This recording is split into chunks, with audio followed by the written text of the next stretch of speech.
Hello everyone, this is your favorite Murtad live once again, and today we have some guests with us. Welcome guys, any name and Con, how are you guys? I'm doing fine, thank you. Alright, praise God, thank you so very much for being here guys. Okay, so I know you guys joined in at the other stream which I was live with, but then due to some issue, Steve has to go to a doctor's appointment, so now we are here. Uh, yes, so Con just told me you had some issue with Quran chapter number 78, verse number 33. Uh, Conference. Do you mean me or him? uh, we were talking about the ayah 33, and he was having trouble with the understanding of the. He talks about the woman with big breasts, right? And he was Oh trying yeah, to, yeah. yeah. Okay, Yeah. Yeah. so what is the problem?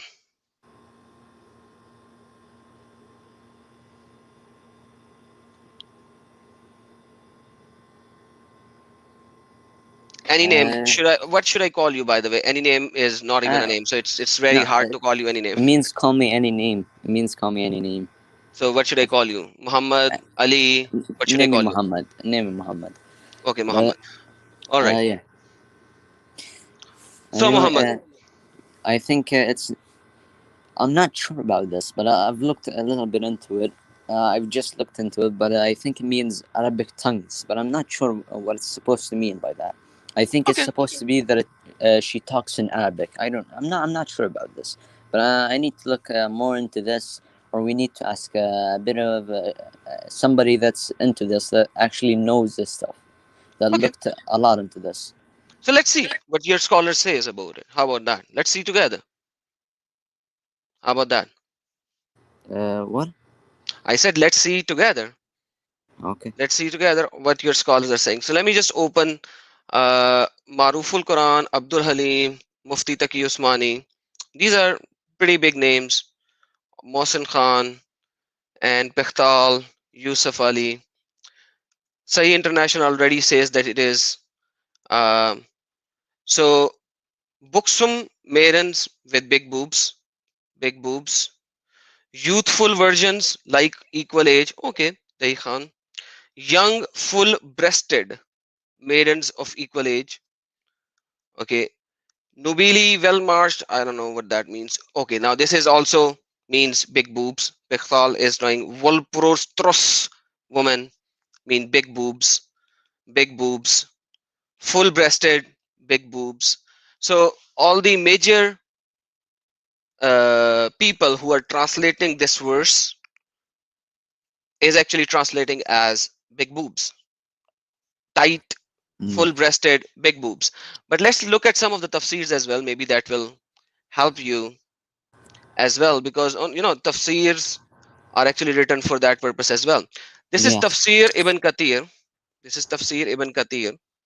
Okay, Tafsir Ibn Kathir. It comes from ayah number 31 to 36. So we go to the ayah where this was mentioned. Akubu Atraban, meanings wide maiden with fully developed breasts. And he is taking from Ibn Mujahid, Ibn Abbas, Mujahid, and others said that. Kawab. What does kawab means?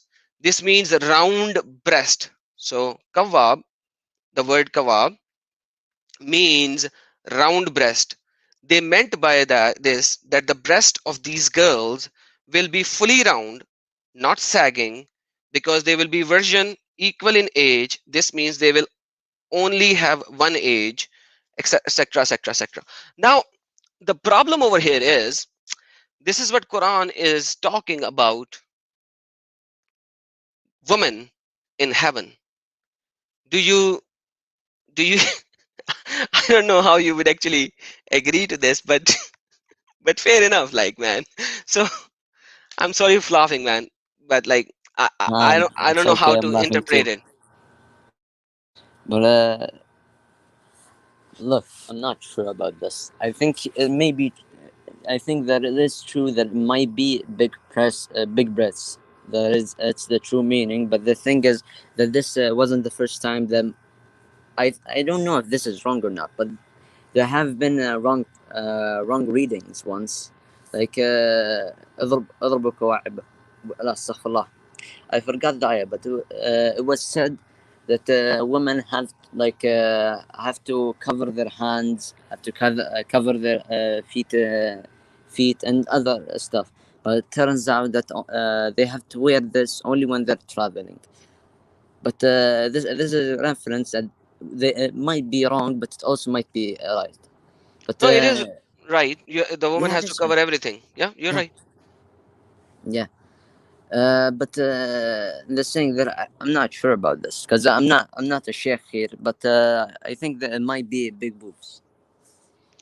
Man, all of your scholars are translating it as big boobs. Even Ibn Yeah, Kathir is translating it as is. So, by the way, do you know how it is written in Surah Al-Waqi'ah, ayah number 37? no. Okay, let's look at that one as well. Let's see if you can comprehend how. So this is another brother of ours who made this video. I'm gonna use this video rather than showing it from scratch because he has done the major part. So let me just play that. Okay, no, the audio is not visible. Let me just get you the audio as well. So this is another brother, Rob Christian, who already done that. I have done this video in Urdu, not in English. So let me just use that one. There you go. Chapter Watch. 56, Ayah 37, Uruban Atraba. Uruban Atraba. So I went to As-Suyuti, his book, Jalaluddin As-Suyuti, to show you what the meaning was last time. And I provided my own English translation. And immediately Muslims started to call me a liar and deceiver, as I mentioned. Here is the book of Al-Imam Al-Hafiz Jalal al-Din As-Suyuti. تأليف الإمام الحافظ جلال الدين السيوطي. So Suyuti's book, in his book شقائق الأطراج في رقائق الغنج. In his book on page 69, as we mentioned last time, we can find the following. Here is the ayah again. عربا أطرابا, chapter 56, ayah 37 of the Quran, crystal clear in front of you. And here what the meaning is of عربا. Here is the meaning of عربا. أطبق المفسرون وأهل اللغة. So this is very important. What does the Ahlul Lugha? Ahlul Lugha means the scholar of the language. What does the scholar of the language says about Uruban? What does Urub means in Arabic? Check this out. على أن العرب جمع عربة أو عربة أو عرب وإنها القحبة وإنها القحبة. So the meaning of عرب or عربا is القحبة, the whore. I truly did. So what does Kahba means? Prostitute, Yeah, whore, yeah. right? So I know. that's what it is. So Quran is calling the women of heaven whores, and then Quran is saying they have full breasts, and then Quran is saying they are on heat. They are on heat like the camel goes on heat. So now I'm going to close that for now. Let's go to this verse. This is a very, very problematic verse in itself. 5637 in tafsir. 5637 Uruban Atraba. And if we go into tafsir, let me just show my screen. You'll see how Ibn Kathir actually describes it. Okay, so it says, if a 4-year-old she camel that your family owns travel, it is not completely past its trunk until its shoulder breaks the old age. The man said, does it bear grapes? What is happening? Is it 5637? Yes. Where is it starting from? Hold on. It is starting from 27. Okay, I need to find Urban Traba. Hold on. Hold on. Where is the second camel? Yes, Uruban. Okay, can you see Uruban here? Yeah, Okay, I see. so these women are inflated state with their husbands. Husband is the wrong translation over here, but forget that. Haven't you ever seen a she camel in heat? She is like that. So basically these women are on heat kind of a thing, like they are wanting for sex. They want sex, they are waiting for their so-called husbands. So anyhow, the problem is the husband is another problem, because forget that, let's assume for the sake of argument his husband. So they are always waiting for their husband on heat, ready for sex every time. That is called heaven of Allah. Haven't you seen a she camel in heat? She's like that. And then it's reported from Ibn Abbas, who said the Urub and their husbands are their sweethearts. Man, so what is the heaven of Islam? What's the heaven of Islam? Is like a free for all sex for everyone, or how can you actually call it a heaven, man? This is not. There are many gates in heaven, of which this is one of them. I'm guessing, but I've never heard about this. But this is new. Thank you for the information that I just understood. There might be a lost door in the 9 doors. I think there were 9, but there are many Okay, doors to heaven. there are But many doors to heaven. yeah, I understand that. one of patience, one of Ramadan, one of every one of them. Yeah, But I know, I'm I know not that. sure about this one. This is a very new thing. Thank you for the information. Okay, now there is another thing over here. There are many doors to enter into heaven, but once you enter into heaven, what are you going to get? This is what you are going to get, no matter which door you enter from. So you are doing a lot of fasting, so you will enter from the door of fasting. You are Yes. doing a lot of sabr, okay, you will enter from the door of sabr. But that doesn't matter which door you enter from. What matters is when you enter that heaven, what are you getting? So you are getting unlimited sex, and their hymen is recreated by Allah every time you enter upon them. If you go to Surah Ar-Rahman, let me look at the verse. Surah Al-Rahman, and it says let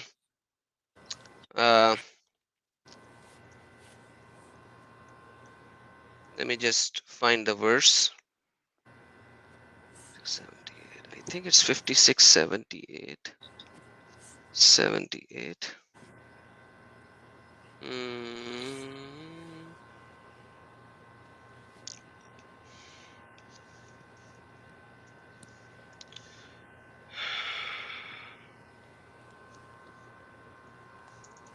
So why would Allah always make them virgin? You know, do you see the problem?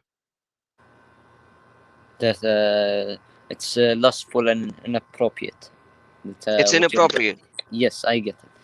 You get it. So check this Yeah. out. What does Allah says in Quran chapter number 56, verse number 56? It says, this will be their entertainment on the day, the doom day. That will be their entertainment. So it's an entertainment of the people of Jannah. So let's continue reading this. And what will they say? We have created you, then why don't you appreciate? Okay, now it's talking about the semen drop and etc. Did we not create it, etc. And let me just go to that. Somehow I'm not able to find that particular verse at this moment. But anyhow, let me check that. So by the way, why if I'm not mistaken, you're a Muslim. You Yes. said your name is Muhammad, and you said Yes. this is not right. Why are you Muslim? Because you just denounced Quran, I'm by Muslim. the way, FYI. No, I'm not denying the Quran. I didn't say that. I just said it was inappropriate. Of course, Yeah, so sex is inappropriate. That is a normal thing to know about. no, that's true, but like that's written in Quran. So you said that it's But it is in inappropriate. So Quran is inappropriate. Inappropriate in the reality that we are in. We call it zina. Zina is having inexplicable. How do I say this? unexpected sex, like not married, like having sex with somebody you don't know, or maybe like a girlfriend before marrying her. This is your wife in Jannah. This is in heaven. You have a wife. This is supposed to be normal to have sex with your wife, to have a, how do I say this, intercourse with your wife. Excuse the word, but I'm saying that it's normal if it's your wife in our culture.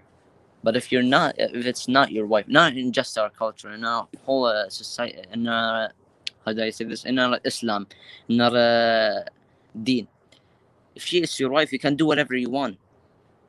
It's Is not, it's okay. a normal thing to know. There is a Even in your state, in India, or I'm guessing you're Indian. Sorry if I was wrong. India, Palestine, Somal, America, every state in the world, it is normal to do like intercourse with your wife in every way. When you come home, it doesn't matter when. but like that's not the problem over here. We are talking about the scriptures right now. So whether it is India or Pakistan, it does not makes any difference. The what makes the difference is what is the teaching of Islam, because we are talking about Islam. So right now we see that so, and secondly, Muhammad not only had sex with his wives, and he had more wives than anyone else in the world, as you know Yes, already. yes. God made He him have also had 9 sex with, wives. yeah, 9 or 11 depending on which tradition No, you read, but no, fair no, enough. no, no. I'll go with 9. Don't worry, I'll go with you, 9. Okay. But at the same time he had sex with capture of wars. Capture of force, Yeah, right hand possessed slaves. slaves. Yeah, did he not had sex with slave? I do not know about this information, but enlighten me. Is it halal to have sex with slaves? I do not know about this. Is it in the Quran? Is it named in the It Quran? is in Quran. It is in It is. Quran. Yeah, let me, if you want to see, I can show So, you but as well. so if I told you now that 1,400 years ago it was normal to have slaves, and not just 1,400 years ago, just a couple, like 100 years ago, it was normal that somebody would have sex slaves. So it would have been treated normally. But nowadays it's different, because we have, if because how do I say this in English? I think you get the meaning, right? I get the meaning, but Yes. Muhammad is But the not thing is, supposed. in their time it was normal. In their time they saw it as normal.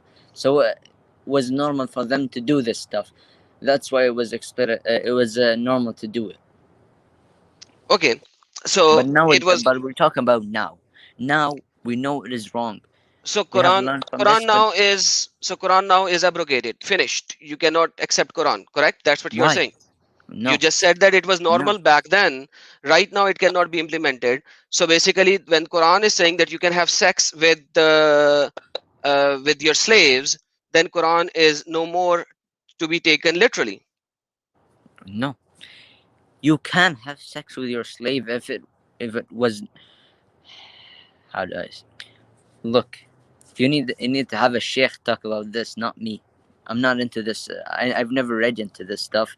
So you need somebody that is a pro at this, a sheikh, or somebody that is known as as a scientist of Islam or culture. I'm not really a lot about not a lot about. I don't know a lot about this stuff. I've looked a lot into Islam stuff, but this I've never heard about. But this is something you need professional help with, to understand what is correct and what is wrong with. I understand what you are saying, Yeah. but what the problem over here is, does Quran says that you can have sex with slaves? If it does say that, it means Quran cannot be taken as literal right now. Am I wrong in saying this?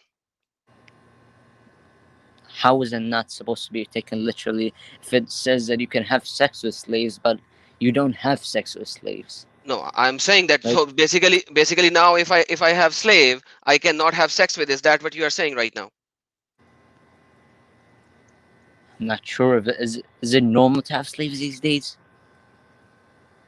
Normal or abnormal does not make any difference, because what you are telling me that right now the moralities of the humans are far higher than the moralities which are described in Quran. The moralities of the people that are not. I cannot say.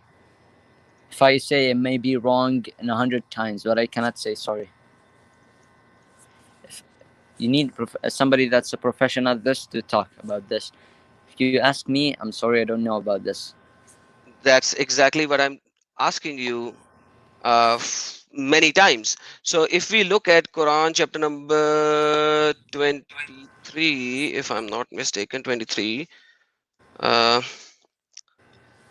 it says, let me show you this one. 24. No, 23, verse number 5 to 7. It says, and guard your private parts. Okay. God, From your part. whom? From whom? Except from your wives and your slaves girl, oh malakat al iman, the right hand possessed. So basically you have to guard your private parts from your azwajihim. Azwaj means wives, and malakat al iman, and your right hand possessed. So your right hand possessed you can have sex with, and your wives you can have sex with. The rest you cannot have sex with. So basically if you want me to go to any tafsir in the world for these two ayahs, I can go right Yes. now to Ibn Kathir 23:6. Let's just go there. 23:6. So what you are telling me right now, that the moralities of the world right now is far better than Quran's moralities, the I moralities did which are not say described that. in fact you I did. Whether no, you are holding your ear of your right ear from your left eye. That's what you are doing right now, quite frankly. I didn't say that it was. Look, look, bro. I'm not really into this. I'm not a pro at this stuff, but I'm a pro at that. Look, this isn't my strong suit. Hmm. But if you could ask an actual sheikh instead of a stranger that knows a little, that knows about Islam, but not a lot, so it could be a clearer answer. If you ask me, it wouldn't be a clear answer. It would be like, maybe this. I'm not sure. I didn't look into this. But if you ask a sheikh that knows about this stuff, or an alim means a scientist in Islam, a scientist of Islam, it would Muhammad, be better. It would be a I more have expert yeah, answer. I have asked all of them. I can show you multiple videos on that, not just one. My channel is full of these videos from your sheikhs and from your alim. You name me an alim and I will show you his video right now, who talks about this, and they say that it is totally legal, totally halal. Even right now, if you actually have, if you have, like, I have a video called right hand possessed, right hand possessed woman and Islam in my channel, as on which we are talking right now. My channel name is Adam Seeker. You can go there and you can see that. Not a single scholar denies that, because there is not just one verse in Quran. You can search in Quran.com malakat al imanukum, and you will get multiple verses. It is in surah number, chapter number 4, verse number, ayah number, surah Nisa, ayah number 23 or 24. It says that right now I'm showing you chapter number 23, verse number 6, right? And it is also saying that means other than wife or slave, there is no blame on you to do whatever you want to do, means in case of sex. So Islam is talking about these sexual privileges left, right, and center for the Muslimin when they go into battle, when they go into war. What kind of uh, and you say that right now it is about 1400 years ago. So right now the moralities of the world is far better than the Quranic moralities. That's what you are saying in essence, even though that you are not saying that, but in essence you are actually saying that.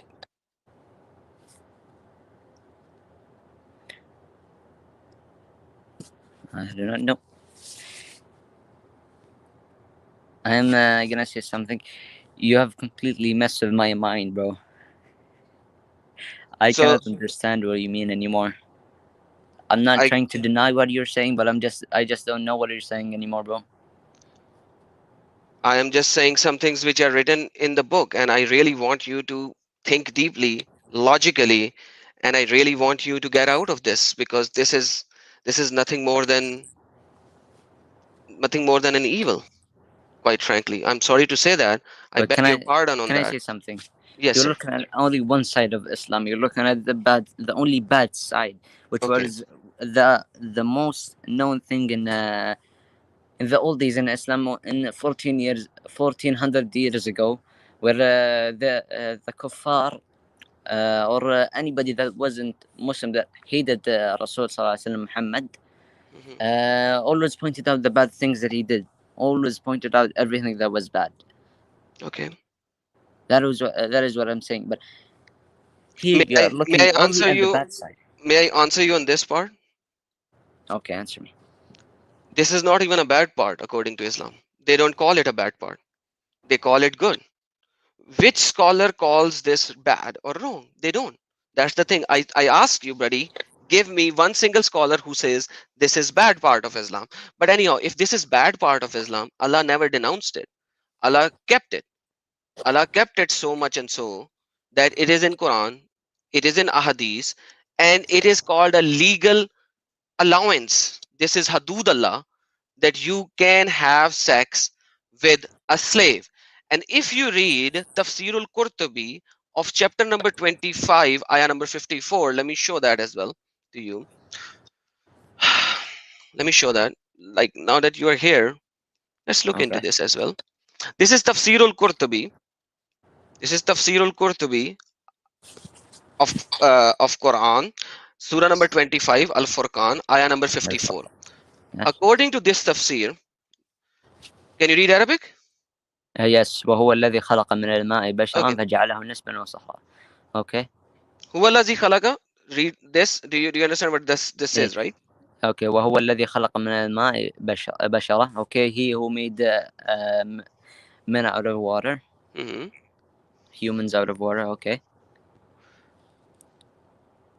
Okay, no, you have to see that, because here insan nasaba and nasab, and what should you do with the nasab, and can you marry hurmat, and can you marry a woman, can you marry your daughter if she is born out of adultery, or a granddaughter if your son will have sex with a woman without marriage and bear a child?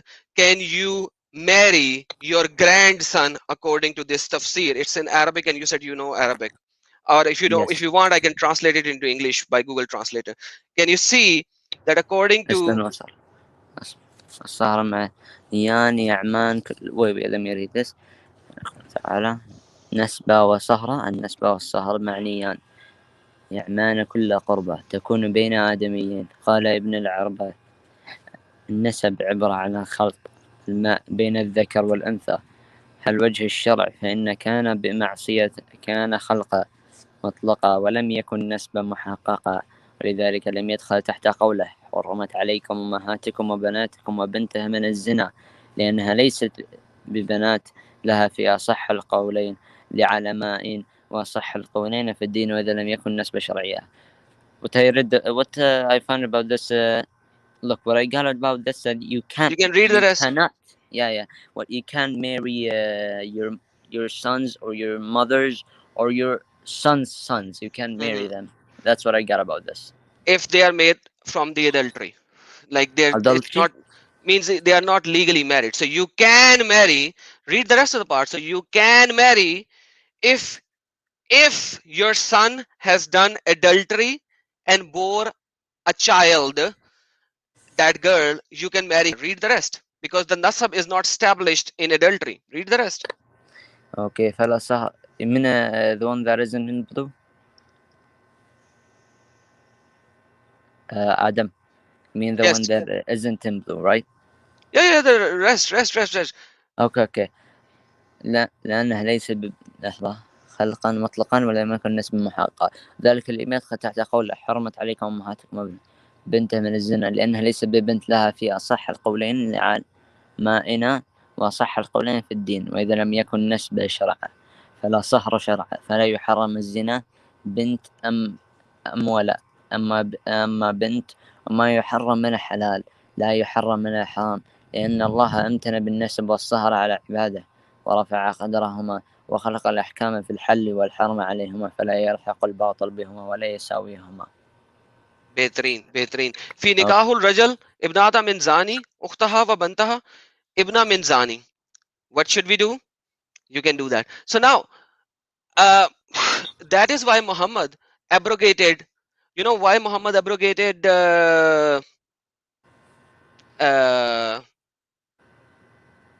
fosterages, means what do you call it, adoption. Why did No. Muhammad removed adoption?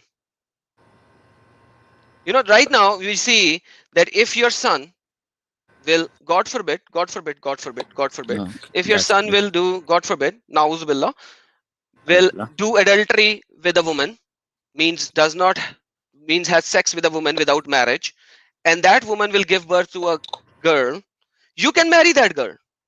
Means you can marry your granddaughter because she is out of zina, and the legalization of nasb has not been established. Hence you can actually marry your granddaughter because she is legally, according to Islamic jurisdiction, is not your granddaughter. But anyhow, we, Yeah. this is a big problem, but fair enough, I can let go that, because Muhammad himself did something really bad. Do you know that? What is it? So did Muhammad marry? Aisha alayhi salam when she was No, forget Aisha. Forget Aisha. Did Muhammad marry his adopted son's wife? adopted son's wife? Hmm. I've never heard about this, but Okay, what let's is read it? this. This is Quran chapter number 4, verse number 32. Let me just remove a lot of translations because I opened all of these translations for you to read from different ones. But let's just open one for now so that we could see what's happening. Okay. And do not wish for that which Allah has made some of you exceed at, wrong. 423, wrong ayah. Yeah, ayat Yeah. ayat 32. Hurmat. Hurmat. Okay. 23. Prohibited. Okay. So now in ayah, in this one, what does Allah says? Check this out. Prohibited are you, your mothers, your daughters, your sisters, your father's sisters, your brother's daughter, your sisters, etc., etc., etc., etc., your wife, your mothers, under the guardianship of your woman, unto whom you have gone in. But if you have not gone unto them, there is no sin upon you.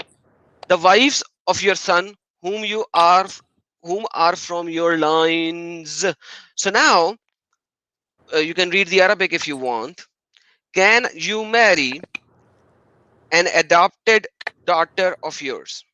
Can you please see that? I have shown you the English translation. I have the Arabic in front of you. Can you This is the marry following your thing. adopted daughter? Your adopted daughter. Can you marry a stepdaughter which is under your guardianship, whose mother you have not gone in? That's what the verse says.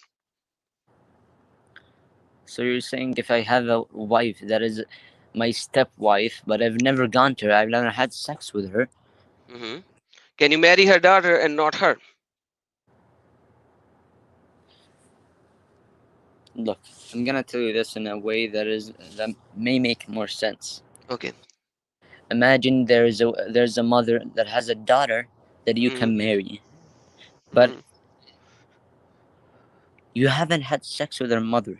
You don't know Okay. her mother. Your mother isn't related to you, and you had sex with your daughter that isn't related to you, and you didn't have sex with her mother, so she is not related to you.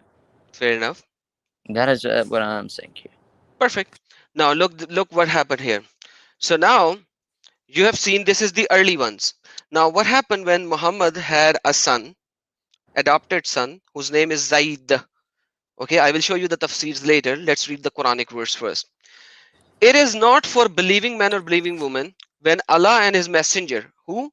Allah and his messenger have decided a matter, that they should have any choice about their affairs.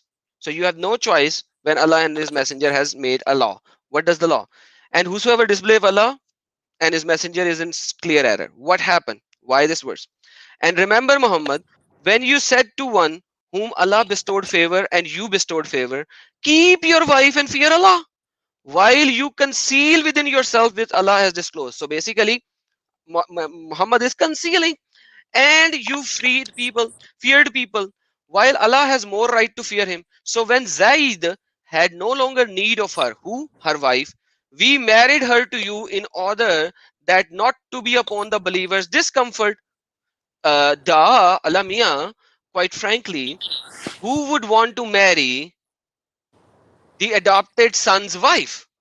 She is my daughter-in-law almost. So this verse, Quran chapter number 33, ayah number 37, demolished adoption fully. Why did it demolish adoption fully? Because Muhammad, according to the tafsir, let me go to the tafsirs now. According to the tafsir, let's read 33, 36.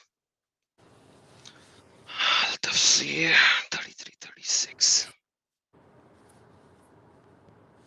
Okay, let's go to this one. No, 33, 36. Let's go to the same old website. It's better in reading. Control C, Control V. Let's look at this one. So when we read this, sorry, 36. Now this is okay. This one is not even telling us the story. Okay, this one. Check this out. This verse was revealed regarding Abdullah bin Jash and his sister Zainab, whose hand the Prophet has asked in marriage, but meaning on behalf of Zaid. So basically, Muhammad had an adopted son whose name was Zaid. You can read it from other locations. Prophet asked for the hand of Zainab for Zaid. Then when they found out on they thought that the Prophet wanted to marry her afterwards. What? Yeah, come on. That's why. Okay, hold on. Let's go to Al Tafsir. Let's see how they actually translated. The problem is in the translation. You can actually read the Arabics very easily. 33, 33, and we go to 36. Display. Okay.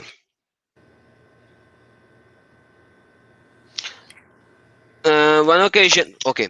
Then on one occasion, the Prophet caught sight of her and felt love for her. Whereafter, when he realized that Zaid has lost his affection for her, so said to the Prophet, I want to part with her. But the Prophet said, retain your wife as God exalted it to be. So basically, if you look at it, Muhammad went to, I can open Tibri as well over here. That's not even a problem. Tibri is in Arabic. You can read Arabic very easily. So that's not even a problem. Muhammad said, Muhammad looked at the Zainab when he went to Zaid's house, and he saw her, and Just to be sure, because wait, just to be sure, Zaid is his adopted son. the adopted son. Okay. Yes, And adopted Zaina is his adopted son's wife. Okay. wife. Yes, exactly. And Muhammad saw her in household. Some says less than regular clothes, and Muhammad said, Subhanallahi wa. What he said, Urbul Kulub or something like that, the turner of hearts, right? And we can go to Tafsir Al-Qurtubi and you can read that. Wait, And let me read the hadith. no, This is Tafsir, the man, hadith, right? not Hadith, Tafsir. Oh, so this Tafsir. is Quran. Okay. The Quran, Surah number 33, ayah number 36. I showed you the Quran first, where Allah said, do not worry about the people. I am telling you, Zaid has fulfilled his desire from her. You can go and marry her. So if we go to Arabic 33, 36, and you go to Al-Qurtubi, you can read the whole story in detail. The problem is that Qurtubi is never even translated into English. So you have to read the Arabic. Now, here it says that it came to Rasulullah, this ayah, because Muhammad bin Umru is Secretary Sana Abu Qasim, etc. What do you say? And Mujahid. Zainab bint Jahash, whose زينب marriage بنت was with Zaid bin Haris, right? And Zaid bin Haris was previously called Zaid bin Muhammad because he was Muhammad's son, adopted son. But what happened yeah. was after this verse, Zaid was no more his son, right? And then Zainab, uh, uh, nafsaha. Oh, right, there you go. Read it. Read it. هي رأت أنها هي خاطبة على نفسه، فلما علمت أنه يخاطبها على زيد بن حارثة أبت وأنكرت، فأنزل الله: وما كانت للمؤمن ولا مؤمنة إذا قضى الله ورسوله أمر أن يكون لهم الخيرة من أمرهم. قال: فتابعته من ذلك ورضيت.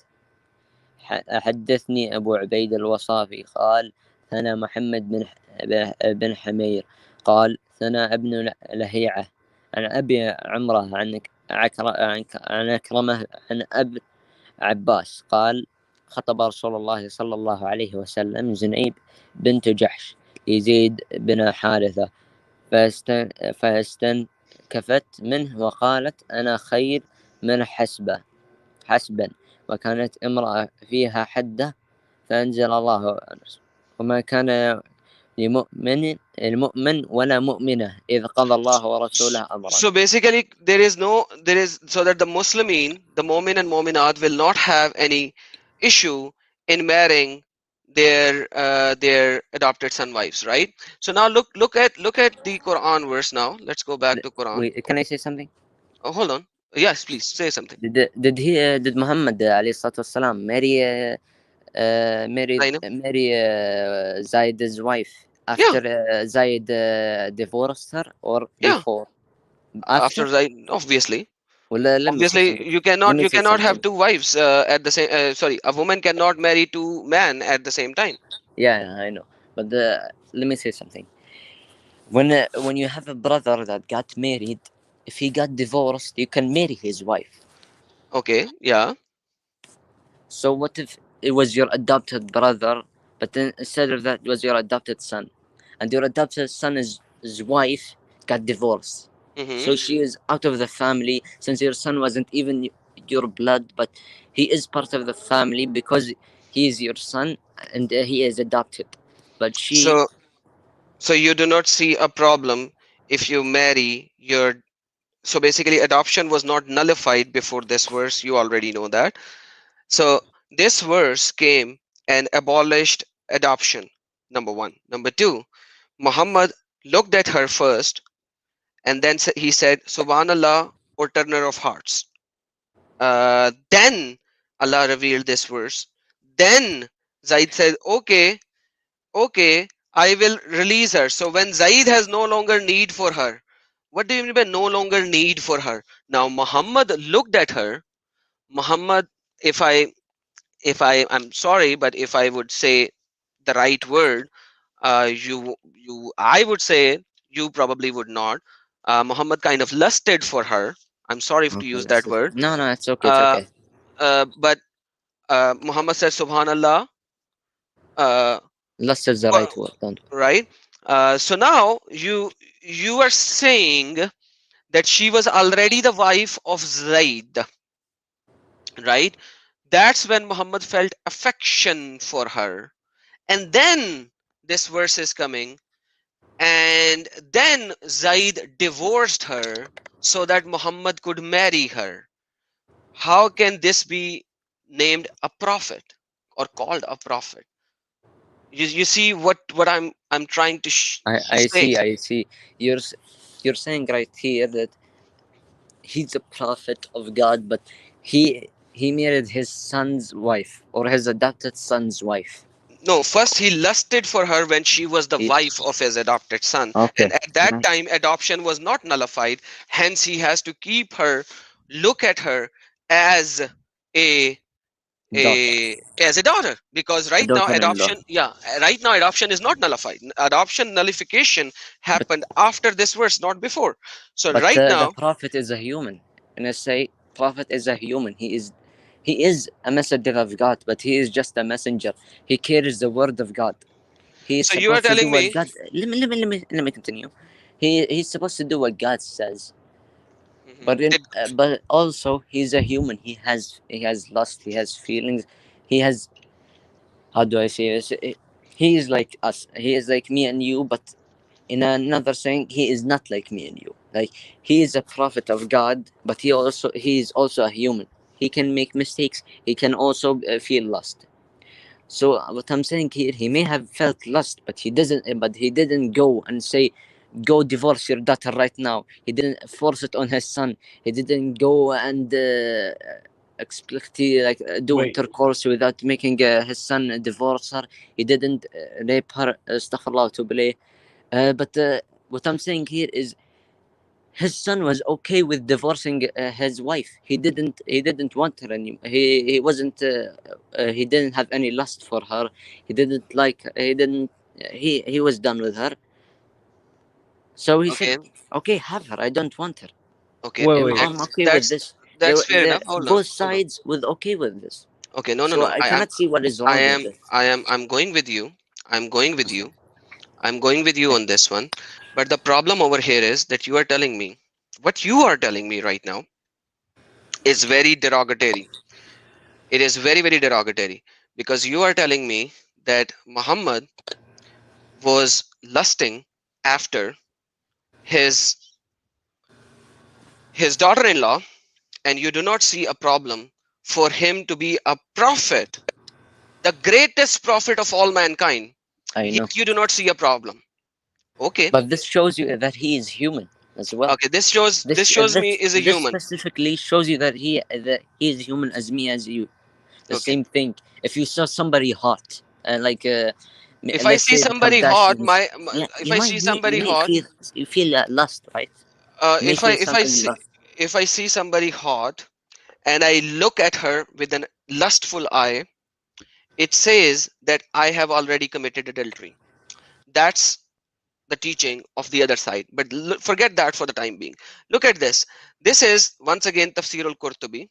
Okay, can you see the 16? Can you see the Ashra? Can you see the 10th Yes, privilege of العاشر. Muhammad? Yes, العاشر. Yeah, what is the 10th privilege of Muhammad? Can you please read it out? إذا وقع بصر على امرأة وجب على زوجها طلاقها. Okay, what does that means?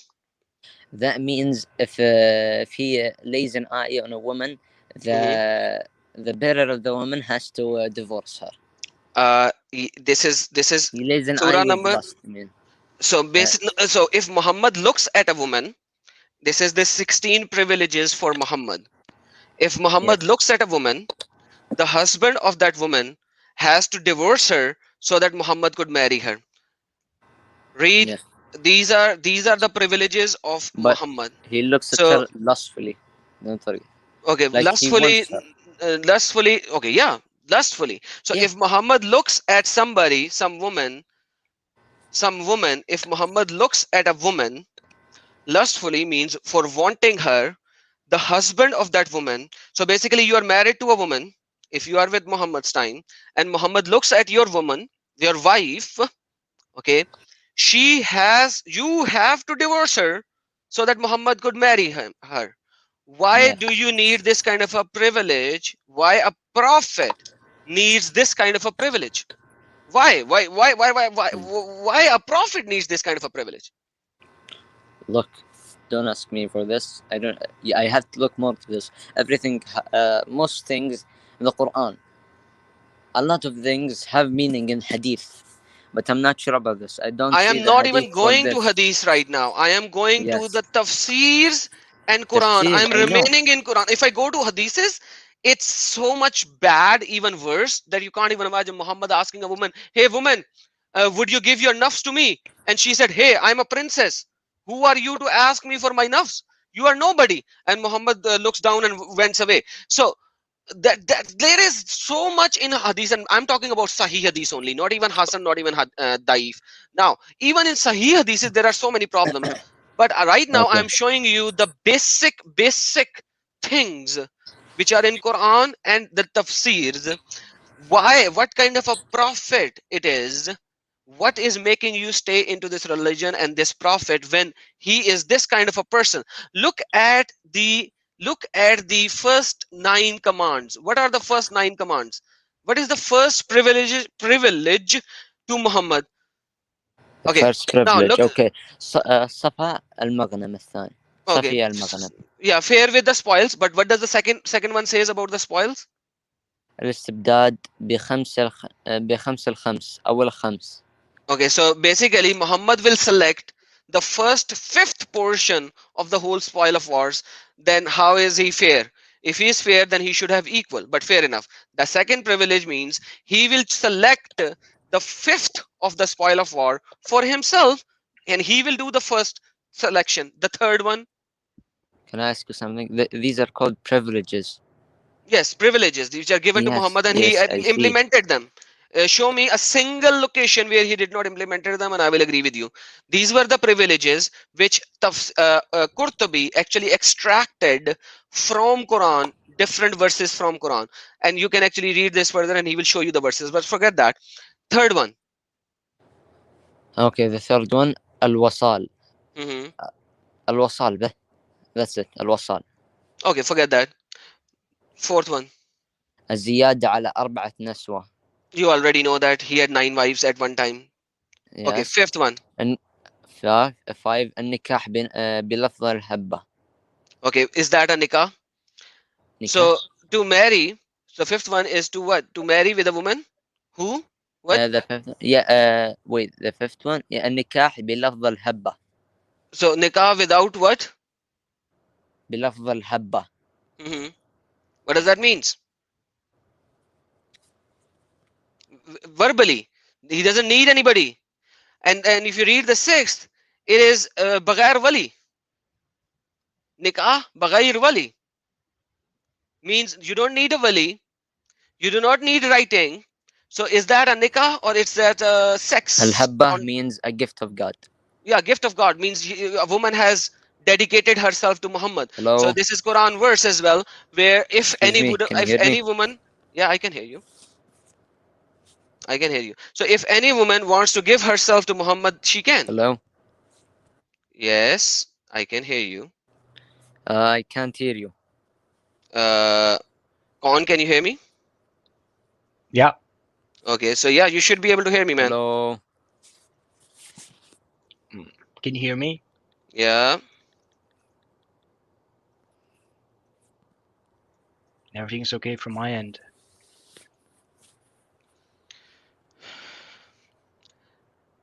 So now, can you hear me?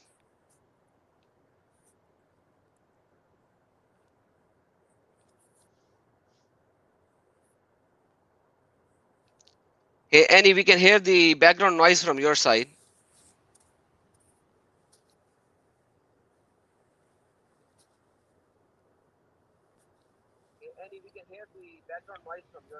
And now I can hear my loop back from your side.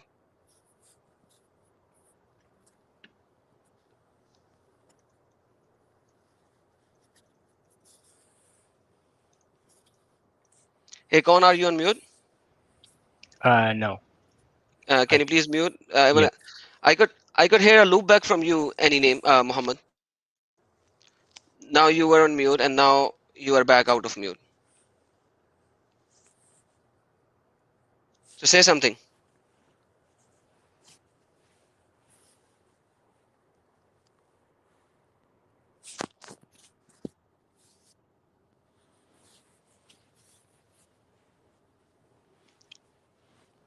Okay, why don't you go out and then come back in?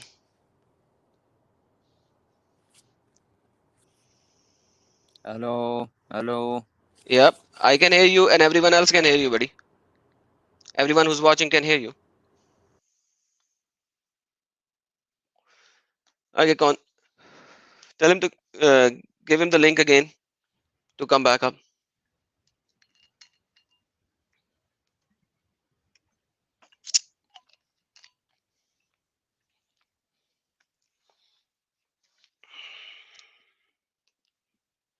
Hello. Yes, can you hear me now? Okay. Yeah. But Okay. anyway, the fifth one was, what was it again? Yeah, النكاح بلفظ الحبة. الحبة means a gift of God. Yeah. So where is the gift of God? Can you let me go to Quran chapter number 33, ayah number 50. That's the gift of God. Any woman who wants to give herself to Prophet, she can.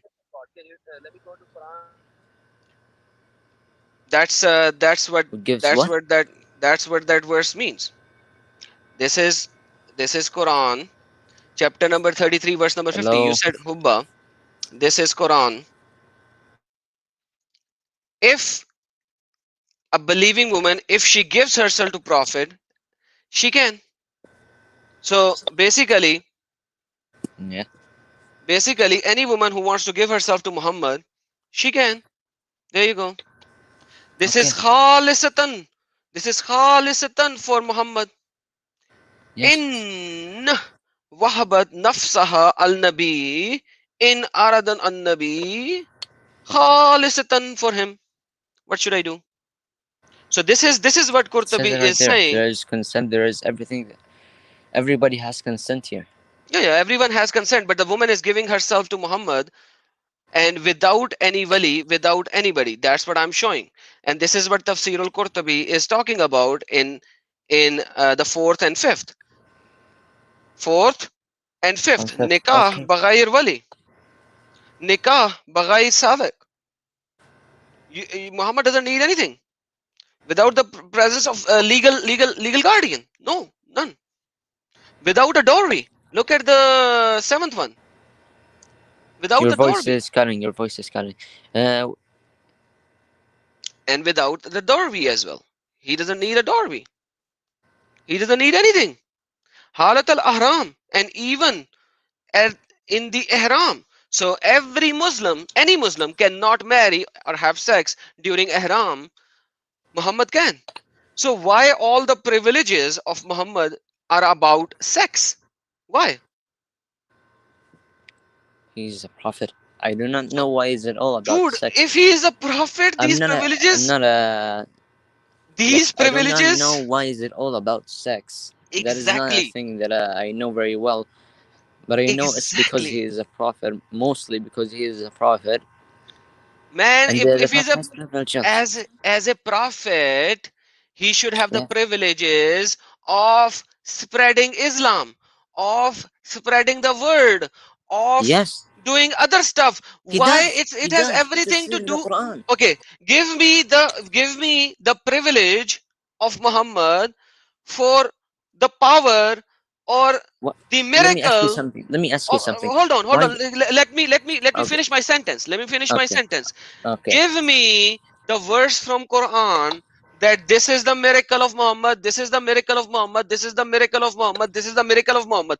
All the privileges and the miracles of Muhammad about sex, unlimited sex. Any woman can give herself to Muhammad, Muhammad can have sex. And Muhammad is in ihram, Muhammad can have sex. When Muhammad wants to have sex, he doesn't need a guardian. When Muhammad wants to have sex, he doesn't need to do nikah, right? He can just have it without a wali.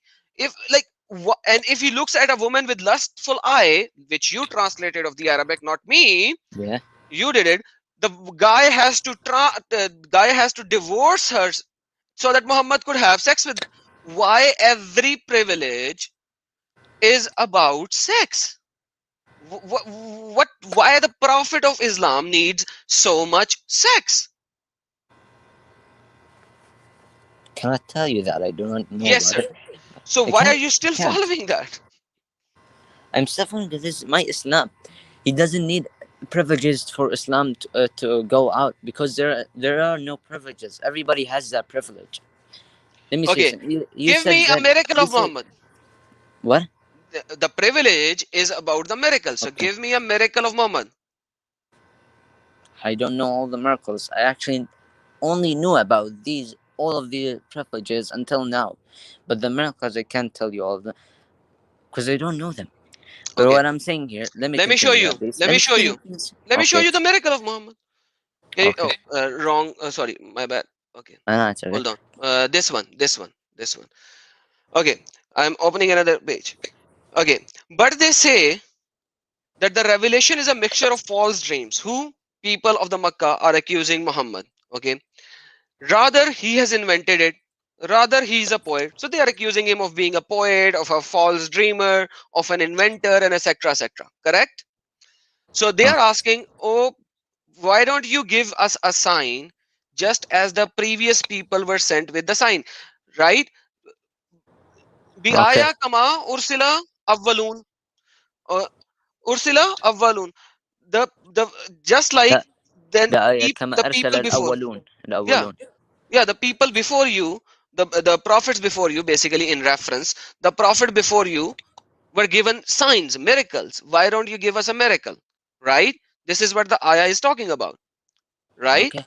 Yes. Okay. Okay. Continue. What does it says? Not city which, okay, now this is Allah is going in another tangent. Let's open another verse, because this one Allah just suddenly went into a tangent. So let's look at another verse. It says, and they say, why is a sign not sent down to him from his Lord? This is Quran chapter number 10 verse number 20. So say, the unseen is for Allah, so wait, indeed I am with you who waits. So now Muhammad is waiting. Allah said wait. Muhammad is waiting, everyone else is waiting. When everyone else finishes waiting, this is what happened. This is Quran chapter number 13, ayah number 7. This is what waiting. Why has a sign not been sent down to him from his Lord? You are only a warner for people. I'm not going to give you a sign. So Muhammad, according to Quran chapter number 13, ayah number 7, had no miracle. Had no miracle. You can read it. And plus, if you read ayah number 29, verse number 50, also says he had no miracle. I am only a warner. So Muhammad had no miracle, but when it comes to sex, he had so many sex provisions. Why? How? Why should I still call him a prophet? You know, at the time of Muhammad, there was another prophet called Musaylama bin Musaylama, correct? Whom مسيلمة. Muhammad called, yeah, whom Muhammad called Musaylama al-Kazzab. مسيلمة الكذاب. Yeah, مسيلمة because the liar. liar. Yeah, the liar, Liar. because there were two prophets. One was Muhammad, one was Musaylama. Muhammad called him Kazab. Musaylama called Muhammad Kazab. So they both called each other Kazab. But obviously there are two prophets at the time of Muhammad. Whoever had more power, more battle, more people, actually won. Oh, I am the prophet. That's what happened at that time. Google Musaylama al-Kazab. You will see. I've And by never the way, heard about مسيلمة. you have never They heard never. about Musaylama? Oh, Yeah. okay. That's let me show you. So you know, Musaylama had a god named Ar-Rahman. Do you know that?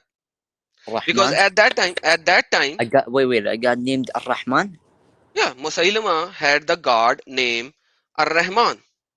God has many names, and one of them is Ar-Rahman. Not the the god of Islam. What? Okay, Okay. not Another the one. god of Islam. So at the time of Muhammad, there were many gods.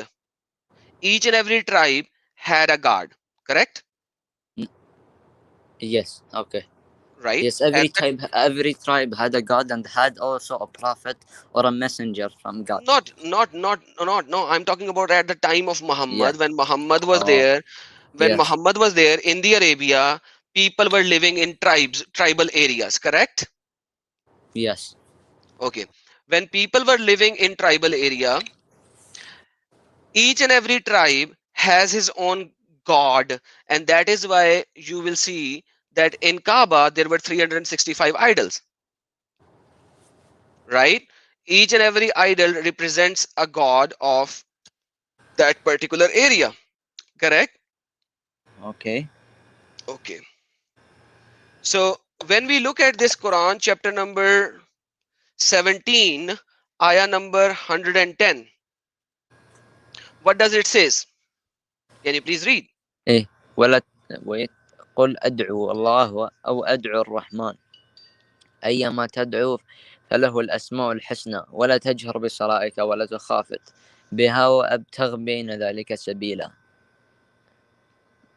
Yes, what does it says? call upon Allah or call upon the most merciful, Mhm. whichever you call, to him belong the best names, Okay. and do not recite Okay. loudly. Okay. Now we look at the tafsir of this. Rather, not the tafsir. Let's go to Asbabul Nazul first. Why the verse came down to this earth? Asbabul Nazul. Okay. So Asbabul Nazul said by Ibn Abbas one night in Makkah, the messenger of Allah, Allah gave him bless him peace, stood up in the night veil prayer. He kept saying in his prostration, "O beneficent, Ar-Rahman, Ar-Rahman." And so the adulterer says, Muhammad used to call on one Allah. Now he is calling unto two God, Allah and the Ar-Rahman.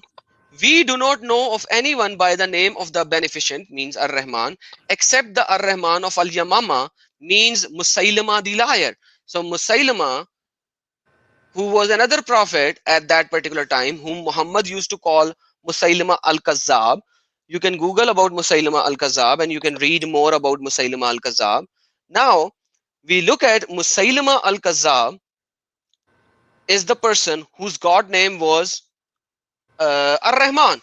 And if you look at more tafsir, basically what happened was Musaylama sent a letter to Muhammad in which he said, Bi Ismir Rahman. So Muhammad replied back to him by saying, Bi Ismillah Ar-Rahman. So if you read the other tafsir on that, this is how it came into being. And then people started saying, hey, why are you saying Ar-Rahman, Ar-Rahman? Even if you don't take the letter position for now, you see that in ayah number 17 is the first time when Bismillah Ar-Rahman Ar-Rahim came up. Before that, Muhammad was only saying Bismillah, just one, not Ar-Rahman Ar-Rahim. Now this is ayah number 17. So by the revelation order, when did ayah 17 come? Your sound is cut. I can't hear you. What did he say?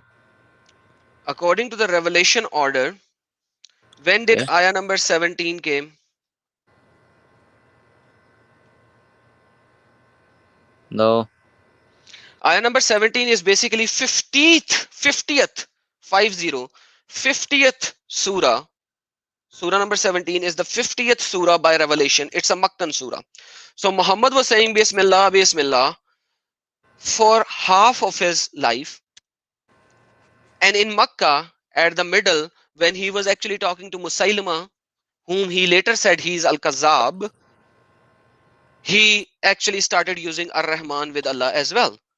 Now Muhammad used the name of another person's God, and then he said, oh, Allah just sent this verse down to me saying all good names are for Allah.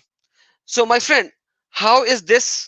Allah wrote this Quran in the eternal tablets way before human beings are even created, yet Allah is sending these verses after the event. Never it was proactively, it was always reactively. How come? How come the What about verses the are Bible? coming always reactively? Always reactively? You mean Yeah. after it happened, after something happened? So there should be some basic principle, basic things which should be there already. No, it's not there. It's always reactive. Everything is coming after the event. Look at the whole Quran. So at least there should be like half of the Quran which should say, okay, this is what you have to follow. Okay, certain things happen. But here we are talking about the name of God. The name. Bismillah ar-Rahman ar-Rahim. So this basic principle, Bismillah ar-Rahman ar-Rahim, is not even there until half of the Quran has been revealed. And people started asking, why are you adding two God's name? So now the problem is, why Muhammad had to cancel like I went to Musaylama because you didn't know who Musaylama was. That is why I came here. Otherwise, that's not even the thing, because this is what Musaylama is, and you can read about him from every location. There is not even one location. You can read about him from so many locations. I just gave you one. How can you believe in this kind of a prophet? Why are you still a Muslim? You tell me now. You have to tell me why you're still a Muslim. I'm Muslim because I believe in my God. I believe that He is true. He is true. But- Where? Yes. Show But me. let How? me tell you something. The Bible and the book of the Jewish. Sorry, but I don't know its name. I don't know Forget its name Bible. in We English. are not. So Okay, let me continue. Bible is corrupted according to Muslims. So forget Yes. Bible. Yeah. Right now, why are you even a Muslim? So you tell me that. Forget Bible. You need to first tell me why you are a Muslim. Then Because go I to believe Bible. in God. I believe in my God. I believe in this religion. You believe why? That's my question. Why? I To a believe in this. prophet who was lusting against women, to the prophet who has privileges about women, to the prophet who didn't even know about his God's names, and half of the Quran are revealed, and then he was told about all his God names, to the prophet who actually had sex with Malakat al Yamin, the slave women, to the prophet who made legalized slave sex. Why are you still a Muslim when you know all these things now? Okay. I know all these things. Yeah. So why are you still a Muslim? Because there So are facts in the Islam. Because there are facts in the Quran. facts in the Quran. Yes. Okay, let me look at let me look at some facts. You think Quran is factual? There are some facts. Yes. There are some facts. Let's look at 3 facts in one particular location. And if you think this is a fact, then it's up to you. And if you don't, you think that this is pretty bad, because everything that I showed you so far, you said it's bad. You said it's wrong, yet you are still Not agreeing. everything, but okay.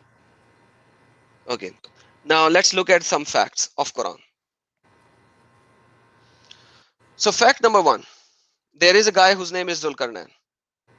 Who is he? Okay, Dhul Qarnayn. I know Dhul Qarnayn was a ruler in old A ruler? times. Yes, At what a time? ruler. Yeah. At what time? Not sure what time, but he Nobody ruled knows that. 75%. Okay. Nobody knows that. Nobody knows that. Okay. So now Zulkarnain was asked to go to a certain location. Okay. And he kept on going to a certain location. He followed away, right? He followed Okay. away, right? Yes. Okay. Now, Hatta is a Balagal Maghribush Shams. Yes. Next, he found what? وجهته. Tughribu fi ain what? Hamiyatin and ووجد عندها قوما.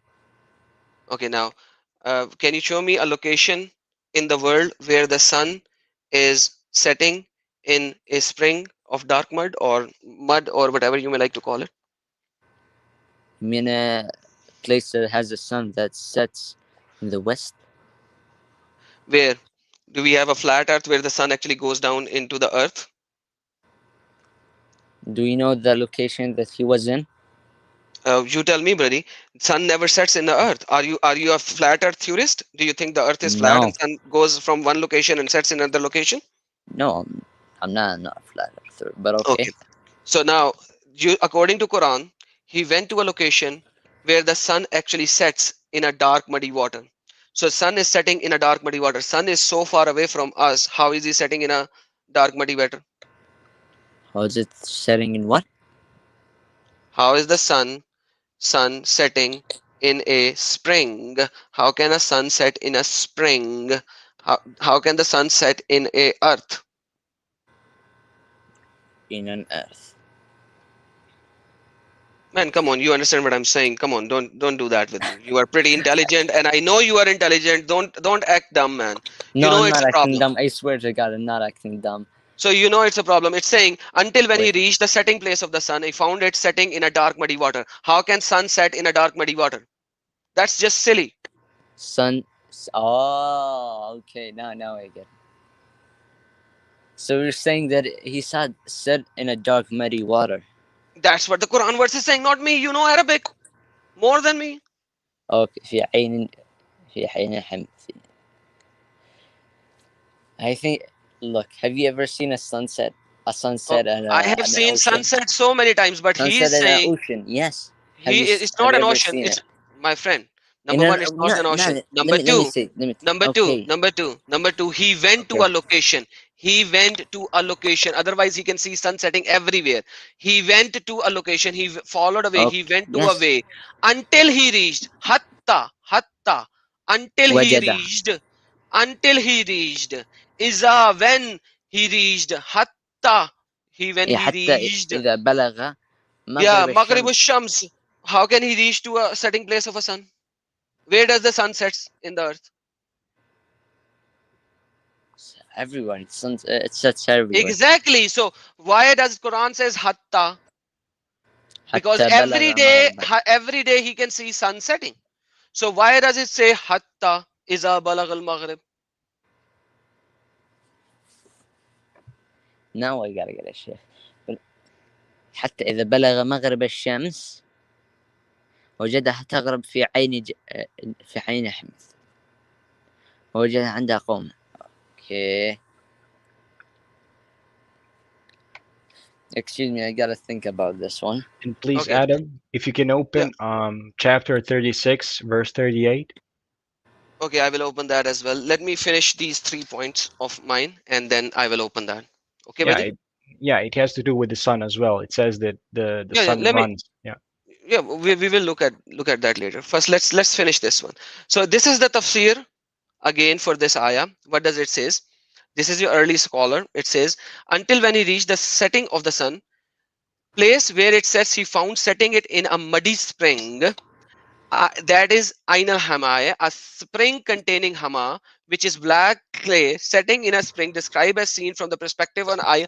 Otherwise, it's far larger, etc., etc., etc. We said Dhul-Qarnain, meaning inspiration, either just. This is how they try to show it. But if you look at it, if we go down, there is another problem. If we go down to ayah number, I will show you the hadiths on that later.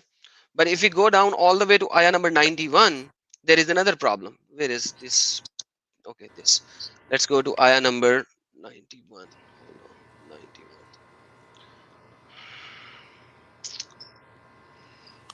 Okay, hold on. So he then followed another way until he reached. Okay, no. 89, 88 to 91. Let's see if I can get that verse. Okay.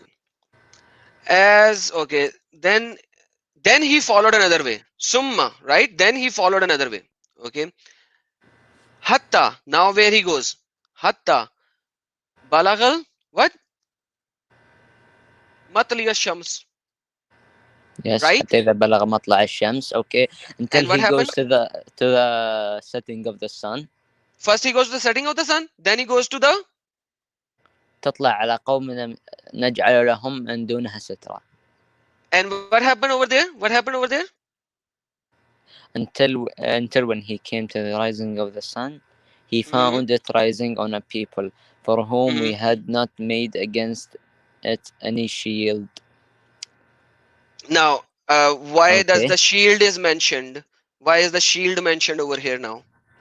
So now, if I take your theory, there shouldn't be any mentioning of the shield over here, because the shield. Why is the shield there if it is as if or another kind of a theory that you might want to bring up?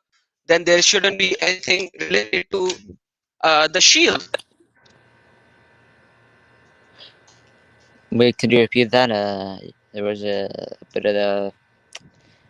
bit of cutting in your sound. Could you repeat that?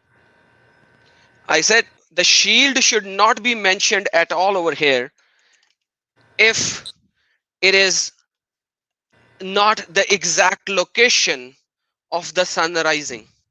So according to Quran, the sun is rising from a particular location in the earth. From a particular location. Okay. You're saying here that in this particular verse, it's saying that the sun is setting from a particular place, from only this place. I don't know, man. You tell me what you read. You know Arabic as well. That is why I'm showing Arabic I know and English Arabic, translation. but the Quran needs tafsir as well in Arabic. You know? Okay, let's go to tafsir. Some words have tafsir, but yeah, let's go to tafsir. Check this tafsir out. Okay. until when he reached the rising of the sun place where it rises, found on the folks, namely Negroes Zinj, because they are black, so that is why they are black, because of the sun, for whom we had provided not shield against the sun, any form of coverage in the way of clothing or roofing. Their land could not support any structure. They had underground tunnels into which they would disappear at the rising of the sun, and out of which they would emerge at when it's on the highest point. Now the problem over here is the heat of the sun is always more when the sun is on the highest point, not when the sun rising. So if they are underground at the Okay. rising of the sun, then it is representing that sun is rising from near that people, and they are feeling more heat when the sun is rising, and when sun is on the top of the head, then they are feeling less heat. So the problem is the early scholars of yours who did not know about science, they were actually writing it tafsir as is. And if you see Muhammad himself, you know what Muhammad said in the hadiths? He said the same thing. He said the same thing. He said the same thing. Oh, In now you were talking many time about hadiths. Let me give you a hadith as well on that. So there are multiple hadiths on this. Let's look at some of them. Now you see the sun is setting in the earth, the sun is rising from the earth. So now look what Sunan Abi Dawood is saying. I was sitting behind Messenger of Allah who was riding a donkey while the sun was setting. He asked, do you know where he sits? I replied, Allah and his apostle knows best. He said, it sets in a spring of muddy water, warm water. So now this is Sahih. wait. Is this after the verse or before the verse? This is obviously after the verse, man, or before. I don't know. Okay. It is a hadith. It is a hadith which is Sahih. I don't know whether it's after or before. Now the problem is So the it might sun have been is setting. after the verse. Dude, This is does it might have been matter? after the verse. Does it matter? The sun is setting in a muddy water. Does it matter? Does the sun set in a muddy water? You tell me first. No. Okay, thank you. No. You are very, very logical. I appreciate that your logical answered this question. Now, then this hadith is wrong. Quran is wrong. You said Quran has many great things. Now, according to you, the Quran is wrong. No, I'm not saying it's wrong. Look, it might have been how do I say this? There are many ways to say this, but it is said. It is a lot of things that said in the Quran. It might have been, how do I say that? The sun was set. It looked like it was setting behind the river, so it was said like that. But it was known that it wasn't set from a river. My friend, does this hadith? What does hadith says that? Does hadith that do you know more than Muhammad himself? No. Okay. But then what did Muhammad say? Muhammad is known that he cannot read and he cannot hear. Astaghfirullah. I mean, he cannot read or write. And all of these things. So Muhammad, Jibreel told him this, and he said as is. So basically, you are telling me that Allah didn't tell him the right thing. Muhammad did not understand the right thing, and the Muslimin later on knows the right thing. Muhammad didn't know the right thing because he just told his people like this: sun sets in a warm water. He said it, not me. And this is the warm water is a translation. Otherwise, it says the same thing. Ainal Hamia. Okay, so whether you translate it as warm water, muddy water, dark water, does not matter. The Arabic is same, and you know how to read Arabic. Now the problem is that why according to Muhammad the sun is setting in a warm water? This is such a bad thing. This is wrong. Like you are telling me Muhammad was illiterate. He didn't know that. Do you know Khatta Saratan? Okay, what is Khatta Saratan? You tell me. Khatta Saratan. It's not about Islam. It's how do I say it? It's the line of the world. It's the middle of the line. It's where how do I say it? It's the hottest place. It's where the hottest places are.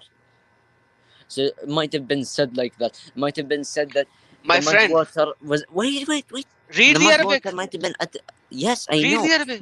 Okay. I can read Arabic. I can see it. Yeah. I can see it with my eyes. I'm telling you that this mud water might have been at the end of the line of the Saratan. where the earth looked, where the sun looked like it was rising from there. So it is said that the earth was rising from there. I'm not saying that God is wrong, God is right in So this. He's saying you that. know, you are telling me Okay. Allah could not write Arabic better, Muhammad could not say things better, Allah and the didn't write. people now. Allah didn't write the Quran. He said the Quran. He Okay, wrote it in a Allah book. Allah And the book wrote everything. Allah wrote everything in the Lohe yes, He wrote Mahfuz. everything. He wrote Lohe everything. Mahfuz. Yes. Allah wrote everything in Lohe Mahfuz. He sent it through Jibrail. So basically, Jibrail is only repeating what he wrote in the Lohe Mahfuz. So yes, Yes. Allah wrote Yeah. in Lohe Mahfuz. Now, repeating. Let me repeat what I'm saying. You are telling me Allah could not write it the right way, No, He and did then write it the right way. Muhammad was not able to comprehend because you just said that Muhammad was illiterate. He was just reiterating what he heard from Allah or Jibrail, sorry. So basically, Muhammad didn't know anything. Allah could not write it perfectly, that it could be explained in a perfect way. And then you or somebody of the new scholars who after science has to come up and say things, because before science, the early scholars are saying, hey, it could be in Himalaya and it could be in the Negro Zinj, that they would hide in the underground tunnels. Like, come on, man. You are telling, do you see what's happening to you right now? You are trying to I know. find logics. You are trying to find logics where there is no logic of these things. You can't find logic, but it's not with me. It is with someone with more knowledge about this, more Man, than me. the more knowledgeable will tell I you the told same. you. They will tell I you the told you, bro. same. I They don't will know do the about this same stuff. This dance. is not my strong suit. This is not my strong suit. They I will need. do the same tap dance, and they will try to keep you in this cult. They will do the same tap dance that you are trying to do, and they will do the same tap dance. Why do they do the same tap dance? Because Quran is not mubin. Okay, is Quran mubin? Yes or no? Mubin? I mean, Mubin. Is it right in detailed every way. explanation? Okay, I mean, right in every way. Or do you Okay. mean explanation that it has explanation? Does Quran has complete explanation of everything? Yes, It has. that is what I believe. Look, Okay, you I believe cannot right explain this now. very explicitly. I Right cannot now. explain this very right. Okay, right now you just denounce Quran, because Quran says that he has what? Atainahumul kitaba ya'lamun innahu what? Munazzila min rabbiku bil haqqi fala what? Takun min mumtarin. Al-Mumtarin. What does it says? This is other than Allah, it should seek judge while he has revealed to you book explained in detail mufassilan. Yes. Okay, Yes. mufassalan. This book is mufassalan. Why are you trying to add words into the Quran when Quran himself is saying it's mufassalan, describing everything in perfect details? Acha, not just this. Quran is saying that everything in Quran is in detail in such a way that each and every ayah is detailed. Look at this one.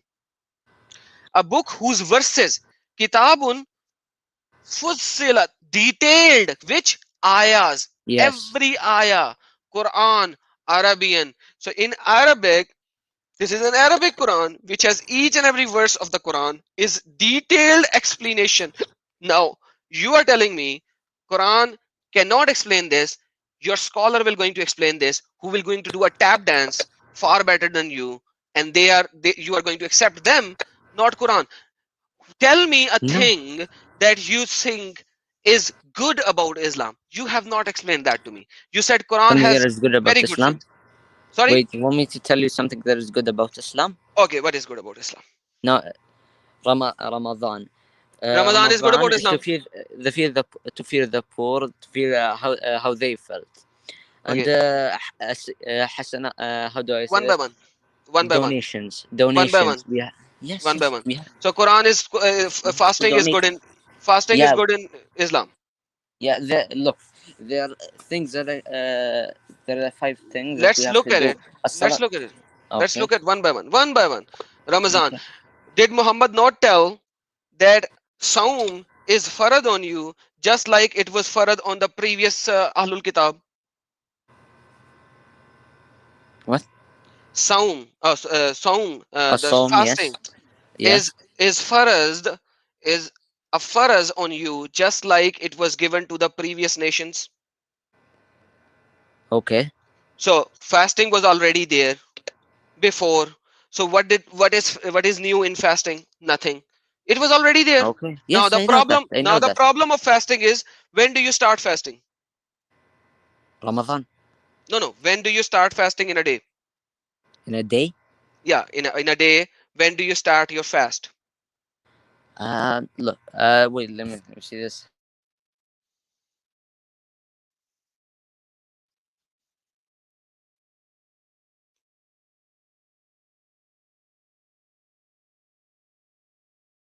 Did I lose you?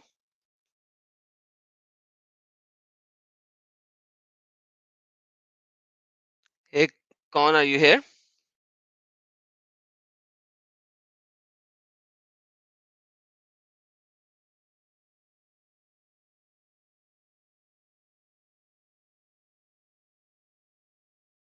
Guys, did I lose everyone? Is it me or No, I can hear you. okay? So it's not me. I thought it's me. What happened? He's trying to tell me when he start his fast. It's amazing that it's so hard for him to tell me when he starts his fast if he's fasting every day. I have been fasting all my life. I know when the fast start. Yeah, I was trying to find the hadith which says that the pagans used to fast at Ramadan before Muhammad. So he just Yeah, doesn't inherited. matter. Doesn't matter. Doesn't matter if it. Right now, I asked him a simple thing: when does the fast start? And yes, pagans, Ahlul Kitab, everyone was fasting before Islam. That's not even a new thing. Hello. Yes, when does the fast start, buddy? Hello. Yes, I can hear you.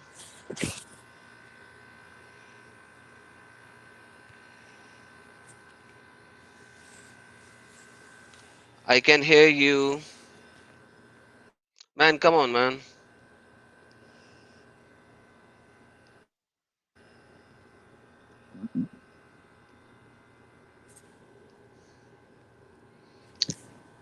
Hey, Connie, yes, you can do your search on that, by the way, and give me that.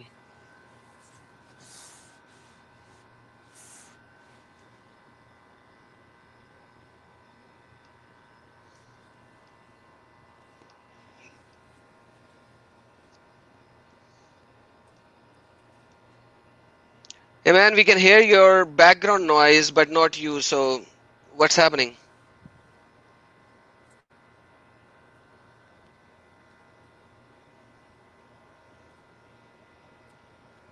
Hey, Muhammad. Muhammad, come on, man.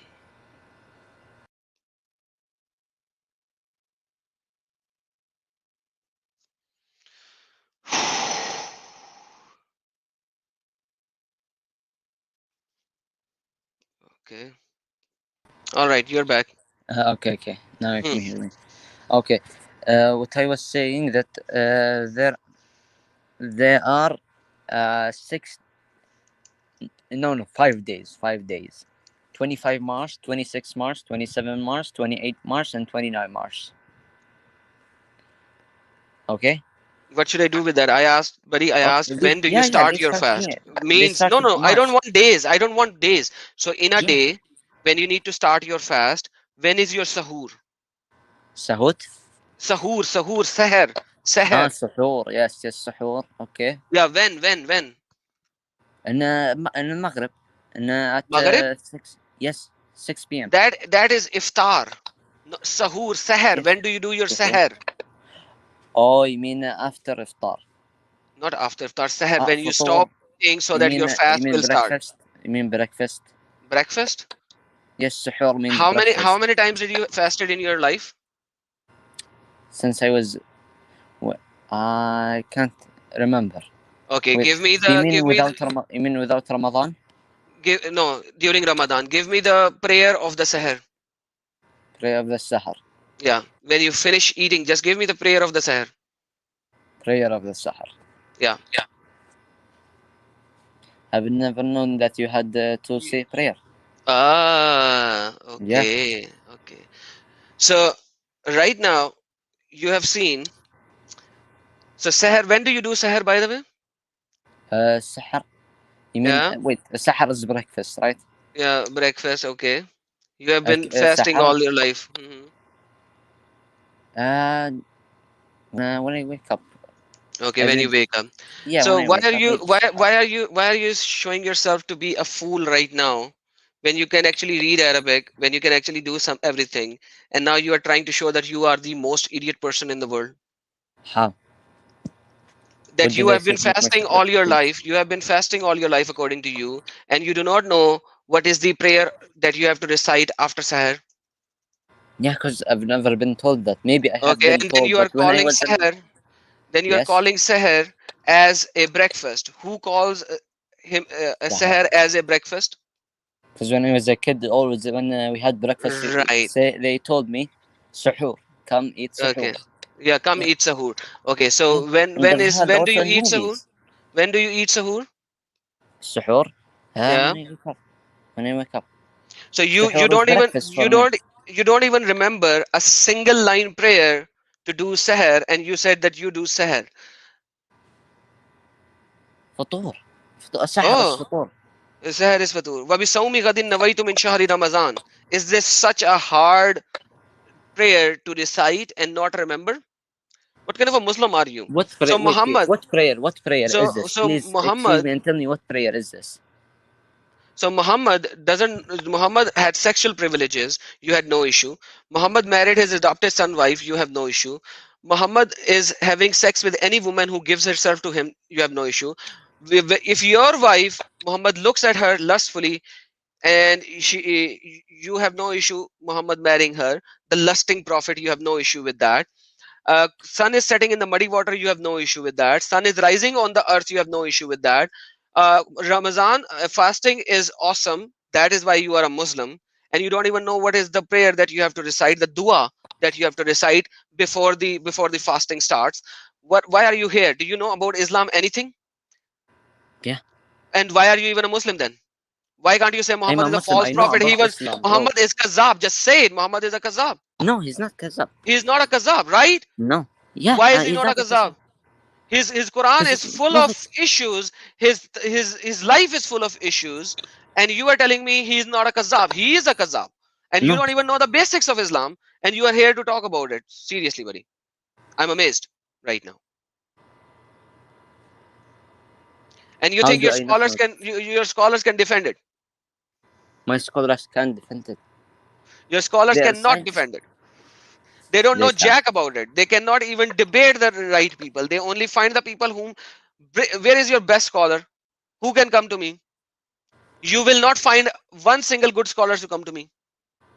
I can come to you and make you see what's right and what's wrong. They will make me see. I have been calling up all the scholars to show me why Muhammad is the prophet and why Quran is the best deen, Islam is the best deen. They don't dare to come. They don't dare to come. And you are here, call yourself Muhammad. You and you cannot even say a single thing about anything that I've shown you. Yet you say you are a Muslim. What kind of a Muslim are you?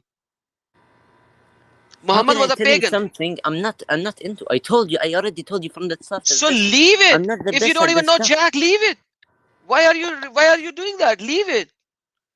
I told you I am not known about this. I did not need it about this. I did not read about this. I didn't know. I did not get into this. I told you already about this. That's why I'm saying just leave it. Why are you keeping this? Just leave this evil. The evil which talks about sex, sex, sex, sex, sex, sex. Leave it. You say it talks all about sex, sex, sex, sex, but all you read is about sex. I read about sex. Why is it so many things about sex, sex, sex, sex in it? There you go. Show me. Now check this out. This Muhammad had Okay. sex with a slave female. Check this out. Why? It's He a had slave 9 in their wives days, bro. It's a slave in their days. They were normal. in their days. So Slaves were normal. I showed you from Quran that so Quran is for those days. Why are you still keeping Quran then? I showed you from Quran that you have to protect your private part, except the slave. From your slave girl 20, and your yeah, wife. I know that. I already yeah. read that. So now, so it means Quran is no more. It's for the 7th century or 8th century or 10th century or 12th century. It is for not now. Why are you accepting it? I am accepting because it's my religion. Wait, let me tell you something. Let me tell you something right now. Let me tell you something. The Quran has told us everything about that time. He has told us we already know everything about our Quran. This is something I heard from somebody I know. You He has somebody, told you me know, that. Wait, that's wait, what I'm wait. saying. Quran tells you to have slaves and have sex with them. Why aren't you doing that? Is it supposed to be that? Is it supposed to be wajib? I am supposed to do that. Isn't that ISIS doing all that? They are I doing, can't do it, they are but doing, I'm they not. are doing I don't want to do exactly it. what Quran says. They fight, they get the capture of the war, and they molest them and have sex with them because Muhammad did that. They are doing the right thing. They are right on Quran, according to Quran. And then you guys actually say, oh, they are not non-Muslim, they are non-Muslim, they are extremists. But that's what Quran makes them. If you read Quran, understand Quran, follow Quran, then you become an Yes. extremist. I don't know what an extremist says, but okay. Look, the Quran tells us what everything we have now. Let's say that there is. Look, there's. This is not. I don't know So if Quran this tells you but everything wait. that you need to know, whereas Quran Okay. says that the sun is setting in the muddy water, sun is rising from the earth. That science actually destroyed that already. The sun does not set in the earth, sun does not rise from the earth. Quran is saying that I just showed you. So Quran goes against science. Man, when are you going to open your mind? That's what I'm just like right now. I think it's been like almost 2 hours. I need to see you opening your mind.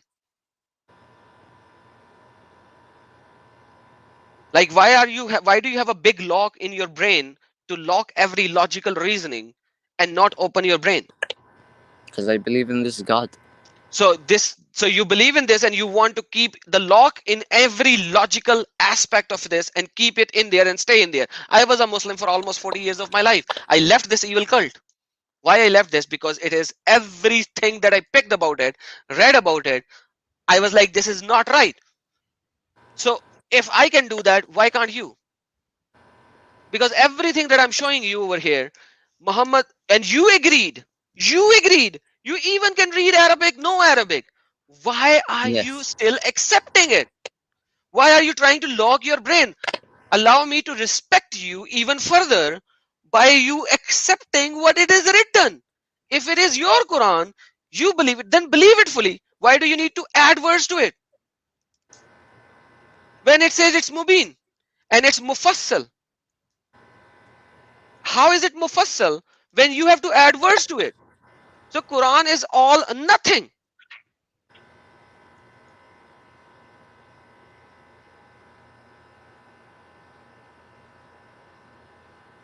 Use the brain that you have, man, and you have a good brain. You have a logical brain. Right now you are putting a lock on it. Open the lock. Mr. Muhammad, allow me to ask you, if you don't mind, are you afraid that if you leave Islam, that Allah is going to punish you? Are you afraid of hell? I'm afraid of being wrong. Awesome. So you are wrong. So I proved No, you I'm for the afraid of last 2 being hours. wrong. If I was wrong here, I can't go to hell. I may go to hell if I was wrong. Dude, what type Either of way, hell if or I was heaven? wrong, either way, if I was wrong in either way, I would go to hell. But if I was right, I would go to heaven. This is why Okay. I'm trying to stick to the right religion. Is Islam the right And by religion? my That's exactly religion, what we are talking. yeah, that's what we're talking about. But in my beliefs, So I how see can that. Islam be the right religion when the afterlife is all about sex? So Surah Rahman, you have read Surah Rahman. It's Beds not a laid wait, down. Beds laid down. So wait. what is going to happen in the heaven? What is the biggest reward in the heaven for Muslimin? The river of milk or honey or wine, and the woman with big boobies, Have and you ever wait? The golden khema, the golden khema. That is why do you need gold, man, in the afterlife? Why do you need gold when you do not just need to wait. purchase anything? And unlimited wishes. Why do The you need wishes. gold when you do not need to purchase anything? A It golden is a tent. I told you a fantasy. golden tent. So And wait, the look, yakut or marjan.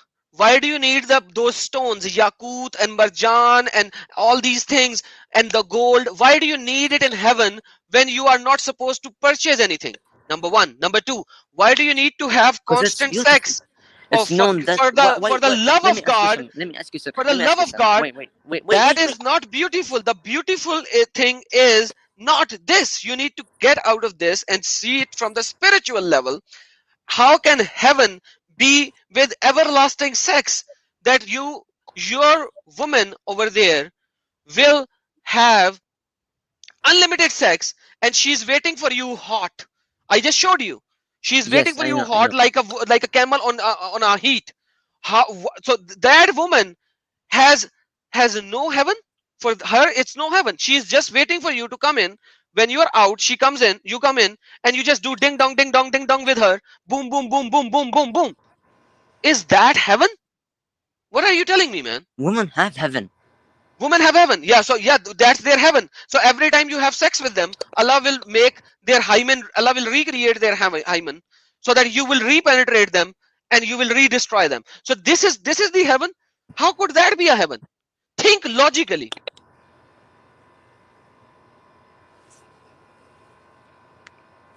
Think, start thinking. I am thinking. So that woman is your sex toy, nothing more. Where is her heaven? You can have as many women as you want to, but she, even in the heaven, only have you. Why? So even in the heaven, your wife is only for you, whereas even in the heaven, and Allah will remove the hasad from the wife, so that in the heaven she will not do hasad for you when you have your other huris. So where is the heaven of that woman? So woman over here in this world is snubbed, and in the afterworld she is also snubbed. Where is the heaven of that woman? She is called a whore according to Quran. She is called with big boobies and a regeneration of heaven, hymen, so that when you have the sex for the first time, you will have pleasure every time, new sex, hymen, because Allah will regenerate the hymen. And your scholars are saying, oh, the hymen will be so elastic, it will be do d boo d, and this is how you do that. Is this heaven? Man, for the love of God, think.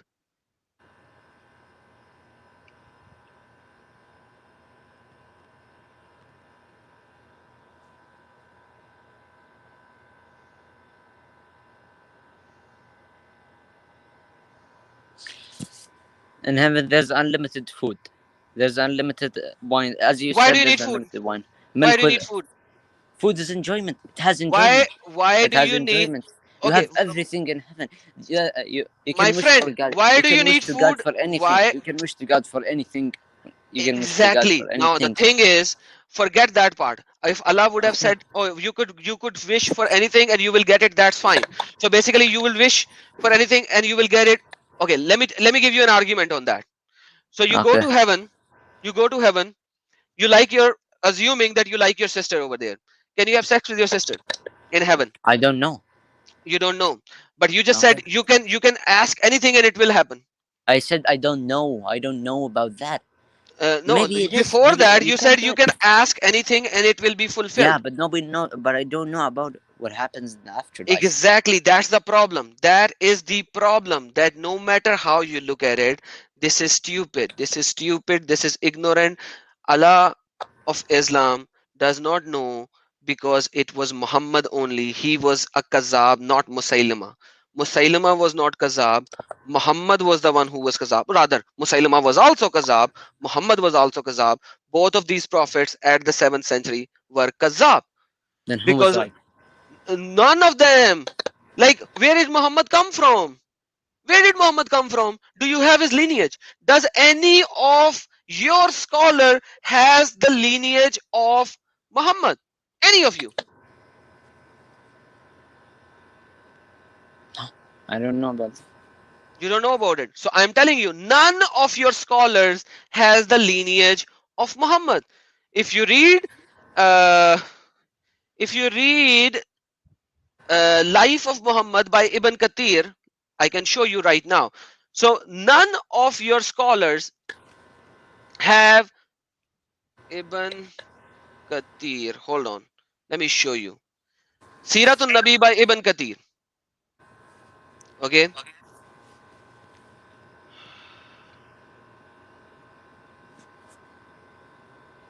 My computer is dying on me right now. Hold on.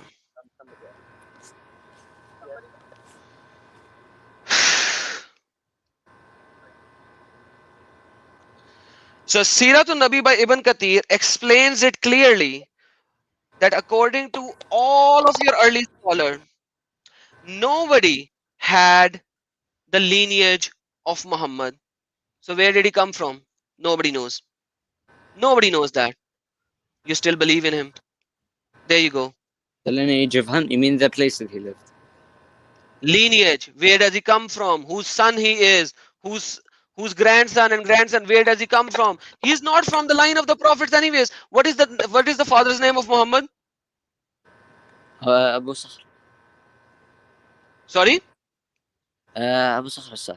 Abu Sakhr. Okay, that's not the father's name, by the way. Why are you still a Muslim, man? Seriously speaking, you are right now making me think that you are just born in a Muslim family. Get out of this cult. Just get out of this cult. 75, 25. 75. There we go. Okay, now let's read. Let's read together.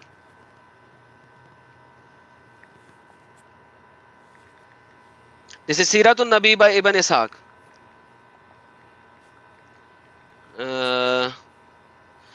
It has been said, whatever, Uthman bin started saying, according to Salama, this Zainab and Hello. etc.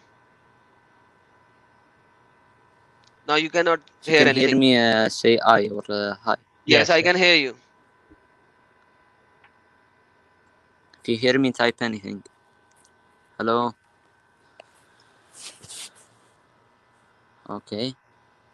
Then why can't I hear you? You have the same problem. Go out and come back in. Wait.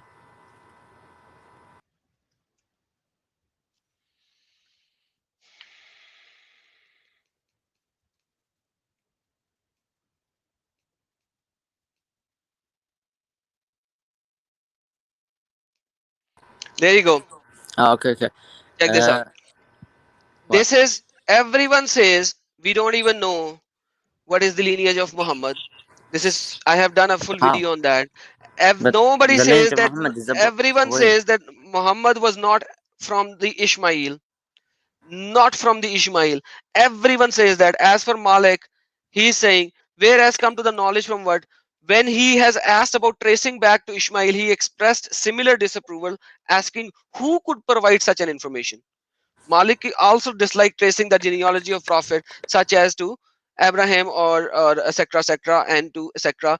And then we have found no one who knows the line between Adnan and Ishmael. Nobody knows what line Muhammad comes from. It is reported by Ibn Abbas as well that Ishmael has 30 ancestors unknown, so nobody knows. And then we talk about Umar bin Khattab. We can carry back the genealogy as far as Adnan, so they can carry back to Adnan, but not before his time. And then we can see in other references, page number 52, we see nobody till the time 9th century, they are all saying, agreeing to the basic principle that he was not even from the Ishmael. So now all the aura that these scholars have created for Muslimin has been broken by reading the actual books. Yet you are still a Muslim. Yet you say he is a prophet. From where? All the prophets are gone. After Jesus, you will not find a prophet. And then 600 years later, Muhammad comes into being, who is more of a sex prophet than a prophet itself. His heaven is sex, his life is sex. His heaven is gold and Yakut and Zamran. His life is about capturing caravans and getting money and robbing them, and then capturing the worldly stuff and getting the fifth of the war booty for himself. Why does he has to take the fifth of the war booty? So everything for him in this world and afterworld is sex and money. In afterworld is sex and money. What is he telling his 7th century pagan people? Hey, come to this religion where even when you die, you will have a lot of sex and money. Why do you need sex and money in the afterlife? God knows. He doesn't describe. In this world, sex and money. Go fight the pagans, have sex with them. Why? It's just, oh, it's good. Have sex. It's a ding dong. It's a religion of ding dong. Get out of this. Start thinking. Say it. When are you going to say it that this is evil? No matter where you look at it, it's evil. Say it's evil. Say No. the truth. Say the truth. The things which are evil, say that they are evil. I will say, but I can't say that it's evil. I'm sorry. When it is evil, so it is not evil to have sex with slave woman. You said it is. It is not evil to have sex with a 9 years old. 9-year-old. You mean Aisha alayhi salam? Whatever the name is, I'm saying, is it not Okay. evil that if you are 60 years old having sex with a 9 years old, is this not evil? I'm not talking about Muhammad. Anyone, is it not evil? Wait, if you're getting to this, I gotta say something. I'm asking you the first question. Is it not No. evil for a If she man is who mature, is, if she is mature, if it, no. I'm In their asking you a days, they simple were question. mature. She is Whatever mature. mature or not mature, I will go Mature. to the mature or not Not mature mat- later. Is it not Not- evil to have sex with a 9 years old when you are 50 or 60 years old? I can say if she is mature, then no, it's not evil. I did If not she is ask not mature, about then no. I did not ask about Aisha. I ask you a simple question. Is it evil to have sex with a 9 years old when you are 50 or 60 years old? I told you, if she is mature, then yes. Mature what? Mature what? If she is mature, if the 9-year-old is mature, then no, it's not evil. Okay. Mature means she has puberty. Means she had have blood cycles. Yeah. Okay. I will ask you to give me one single hadith from Kitab al-Sitta which says that she was in after the age of puberty. Can you give me one? After the age of, I can't. I haven't Because read there that is she none. after the age of. Because there is none. Not a single hadith in the Is there Kitab a hadith that al-Sitta. says that she is not mature? Is there a hadith that says that she is not Yes. mature? Yes, Which there hadith? is. Hold on. Because she was playing with dolls, and they say because she was playing with dolls, then it means that playing with dolls is only allowed when you are, because they are idols. So you can only play with dolls when you are under the age of puberty. So this is Their time. not their time, in every time. As a In every Muslim time. or Muslima, as a Muslim or Muslima, as a Muslim or Muslima, you cannot have idols. As a Muslim or Muslima, you cannot have idols. And dolls and toys are idols. And hence Aisha, because she was playing with dolls, which are idols, it can only happen when she was not maturating. She was under the age. So let me give you Sahih Bukhari 6130. Hold on. Okay, hold on.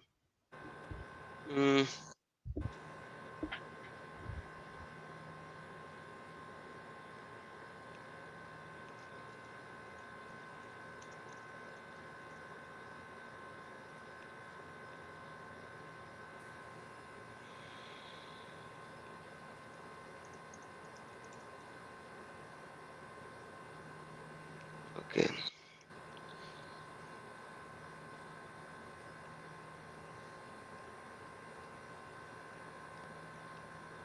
There you go.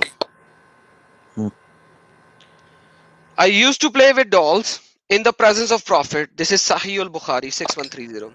And my girlfriends also used to play with me. When Messenger of Allah used to enter, they used to hide themselves, but the Prophet would call them to join and play with me. Now, the thing is that they say the tafsir of Sahih al-Bukhari, in the tafsir of Sahih al-Bukhari, why she is playing with dolls, they write, the playing with dolls and similar images are forbidden. Yes, they are forbidden. But it was allowed for Aisha at this time because she was young girl and not yet reached the age of puberty. Now, the thing is, was she 9 when Muhammad had sex? Yes. Now, did she had puberty? You will not find anything in the Kitabu Sitta, the main 6 books of Sunnah, that she had reached the age of puberty. You will not find it. Not a single hadith on that. So now, what should we do? We go to the tafsir of tafsir. So, tafsir of hadith. And if we look at the tafsir of hadith, this is what is written in the tafsir of hadith. Now, irrelevant. If she had done puberty, there should be 2 things. It should have stated out clearly that she had reached the age of puberty. Why does it not say that? Because she have not. She have not. Does Quran talks about you have to go, you have to reach the age of puberty? Does Quran talks about it? I don't know. I've never heard about it. Okay. I've never seen if you have to be at the age of puberty to have sex with You don't need somebody. you do not need to have attained puberty according to Quran. You do not need to attain puberty. Let me show you. Have you ever heard of Muhammad Hijab? Muhammad Hijab? He's a No. Western scholar. Let's see what he's saying in Speaker's Corner. I'm giving you his words for the time being. Then I will show you Quran and the tafsirs of Quran. Check this out. If you look just at the Quran, you will get the indication that you can have sexual intercourse with a 5-year-old. If you just read the Quran, it is halal. It would be halal to have sexual intercourse with a 5-year-old. And the ones who had never been pubescent before. What did he say?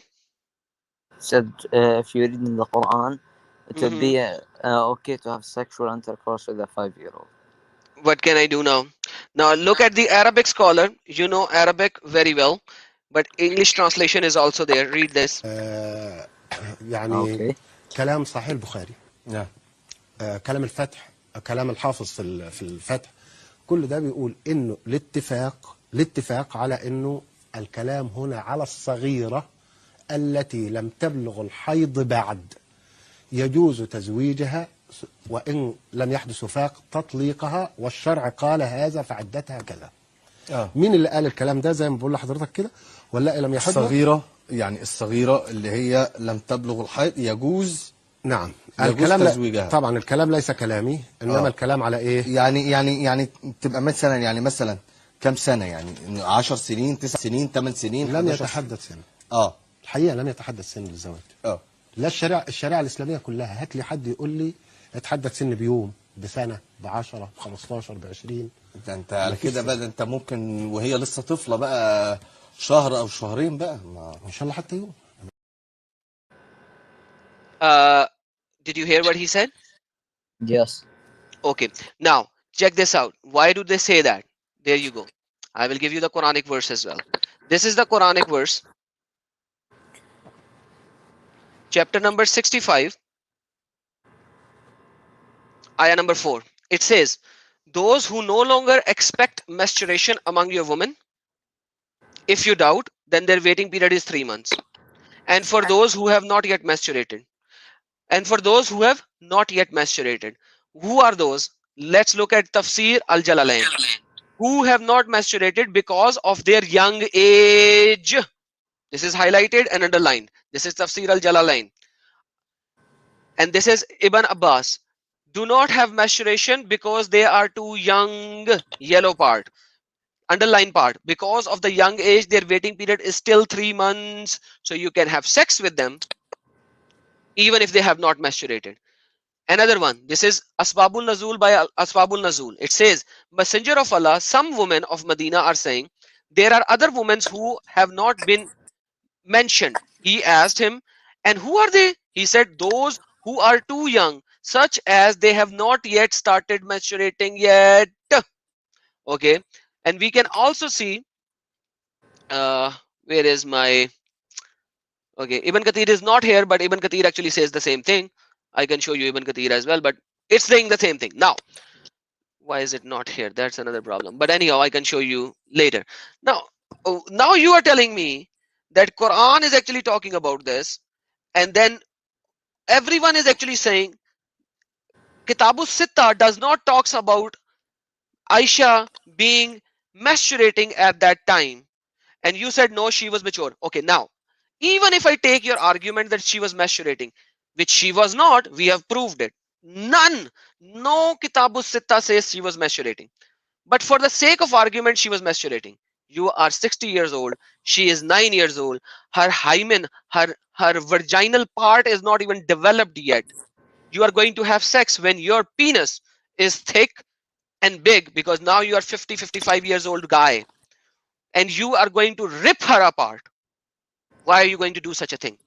Is that not immoral? You have seen all the immoralities in Muhammad right now. This is the last point that I brought up after 2 hours. Last point.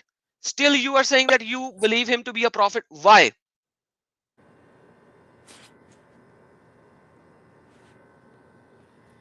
I can't say. Then why don't you get out of this cult when you don't have any jawaz for being in this cult? You have How many many more things? How many more things do I need to show you to get out of this evil cult? I'm sorry, but you can't. I need some guidance. But I'm showing you the guidance. I'm giving you the guidance from your own books without any tap dancing. What is written? I'm showing you exactly what is written. I'm not doing the tap dancing which your scholars do. I'm showing you exactly what is written, what your hadiths are saying, what your tafsirs are saying. Why are you still doing? And Muhammad even received revelation from Satan. How can this be a prophet when he received revelation from Satan? wait, what do you mean revelation? Revelation. Revelation means revelation. What is revelation? You tell me what is revelation. Wahi. Wait. Wahi. Revelation means Wahi. Who is the source of Wahi? And he needs to join in again.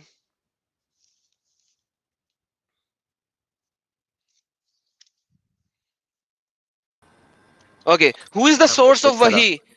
Who is the source of Wahi? Allah or Satan? What's the source of what? Wahi. Wahi? Yeah. What's the source of Wahi? Yeah. God. So if Satan is giving Wahi, what should I do with that? If Satan is giving Wahi. Yeah, to Muhammad and all the prophets according to Quran. How? Read it. Where? There you go. ما أرسلنا من قبلك من رسول ولا نبي إلا إذا تمنى إلقاء الشيطان في أمنيته فينسخ الله ما يلقي الشيطان ثم يحققهم الله آياته والله عليم حكيم.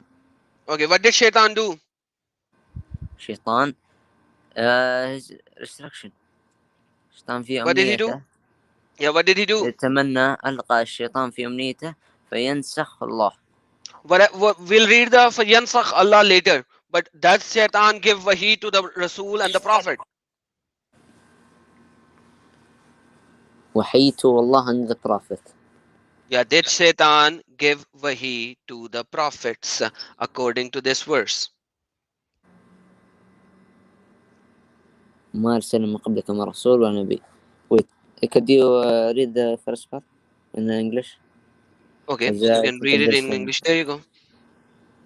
There you go. And we did not send before you any messenger or prophet, except that when he spoke, Satan threw into it. But Allah abolishes that which Satan throws in. Then Allah makes precise his verses, and Allah is knowing and wise. So what did Satan do? He threw it. He threw into Muhammad's mouth words which Muhammad thought that these are Allah's word. Shaitan is now the source of wahi. He's a source of wahi in here. Yeah, in here. Check this out now. This is the tafsir. Asbabul Nazul, why this verse came down. Like I said, every time the verse comes down, it comes down after the event happens. Allah is usually sleeping before the event is happening or when the event is happening. Now look what happened. The Messenger of Allah recited it with Surah 53. But when he reached, have you thought about Allah, Al-Uzza and Al-Matat, the third, the other, 53, chapter number 53, ayah number 19 and 20. The devil, the Satan, put on his tongue means Muhammad is receiving the revelation from Jibrail. Suddenly Jibrail goes away, Satan comes up, and Satan said what he has secretly wished for and hoped for, and said, these are the mighty Gharaqeen, Karens, and their intercession is hoped for. When the Qurayshi heard this, they were very pleased. The Messenger of Allah, bless him, give him peace, carried on recitation until the end of the surah and prostrated. So he bowed down to who? Allah and Al-Uzza and Al-Manat. He was a pagan for that particular time. This is what your hadiths are saying. Open your mind and read it. These are the mighty Gharaqeen, and their intercession is hoped for. The Messenger of Allah carried out recitation under the end of surah and then prostrated. All the Muslimin followed suit and prostrated, and all the idolaters who were present prostrated too. All those who were present, whether Muslim or disbelievers, prostrated except two people because they were too old and could not prostrate, but they both grabbed a handful of dirt and put their foreheads, and the Qurayshi then displeased.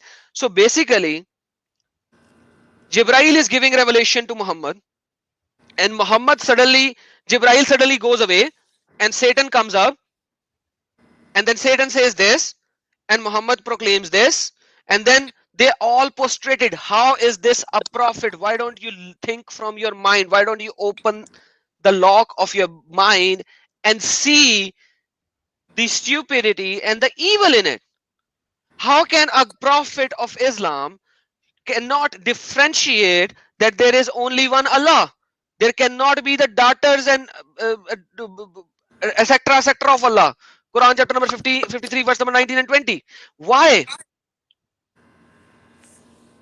And you know what Allah says over there? Allah says, you give me daughters and you keep male for yourself. I will go there later, but like, read what it says. This is how derogatory it is. Satan is the source of wahi, and Muhammad could not even differentiate.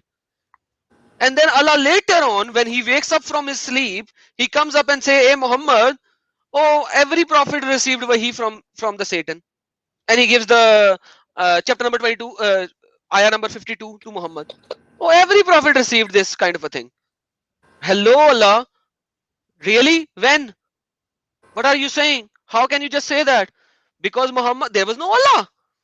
Muhammad was trying to create these kind of things out of the blue to save his butt. He was really a kazzab.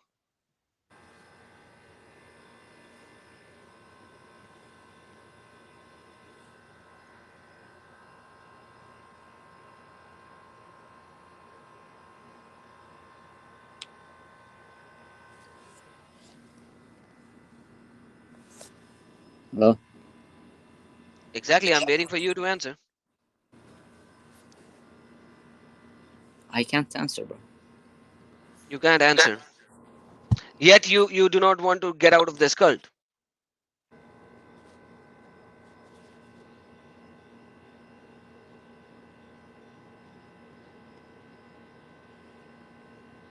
Get out.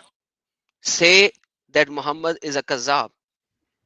Get out of it. Yeah, say it. Because you just saw it. He's a liar. Why can't you just say it?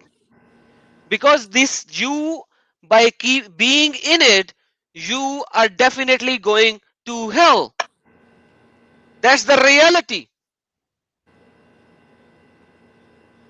Just say it and get out of it, and then we can start working on who is the true God, and that is altogether a separate situation. But first thing first, get out of this evil cult. Why can you not get out of this kind of an insane human who even asked his people to worship idols and they all prostrated to him, to them, yet you are not getting out of it? What is going to make you get out of this? Can I show you that all the earlier prophet, not the prophet, can I show you that even his own writer, you know, Muhammad had writers, because you said Muhammad was ummi, right? He was illiterate. Yeah. His own writer said, Muhammad, you are a kazab. Can I show you that? Where? Okay, there you go. Let me show you that. And if you still do not want to get out of this cult, I will be amazed, because then it's just amazing that you just want to remain in there. 693, this is the last thing that I'm going to show. And I wish that you will say, okay, this is more than enough. I wish that you would say this is more than enough. Otherwise, I don't think there is any hope for you. This is like, I've been wasting my time with you, seems like it.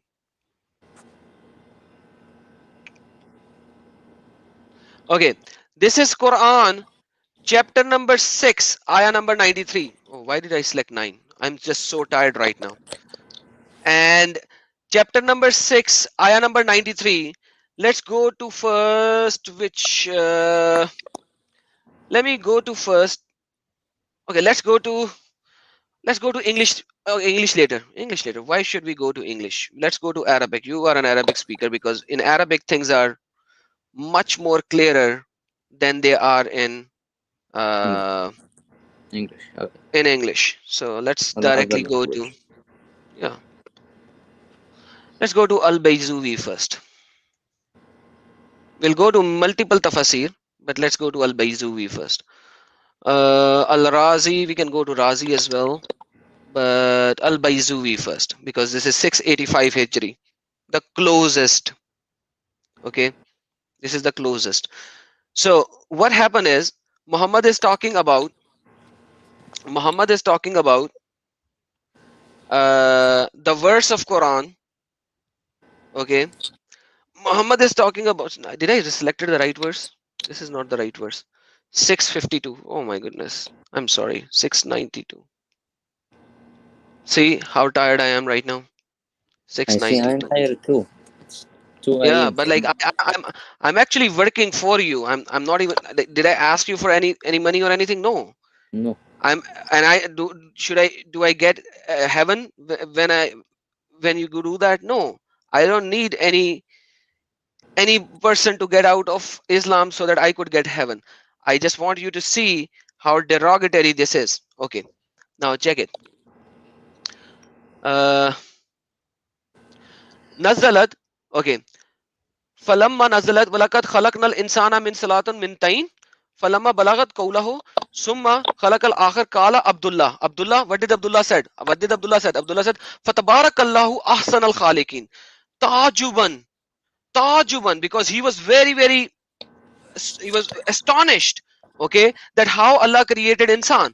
Okay, فكذلك نزلت فشك Abdullah وقال لئن كان محمد صادق لقد أوحي إلى كما أوحي.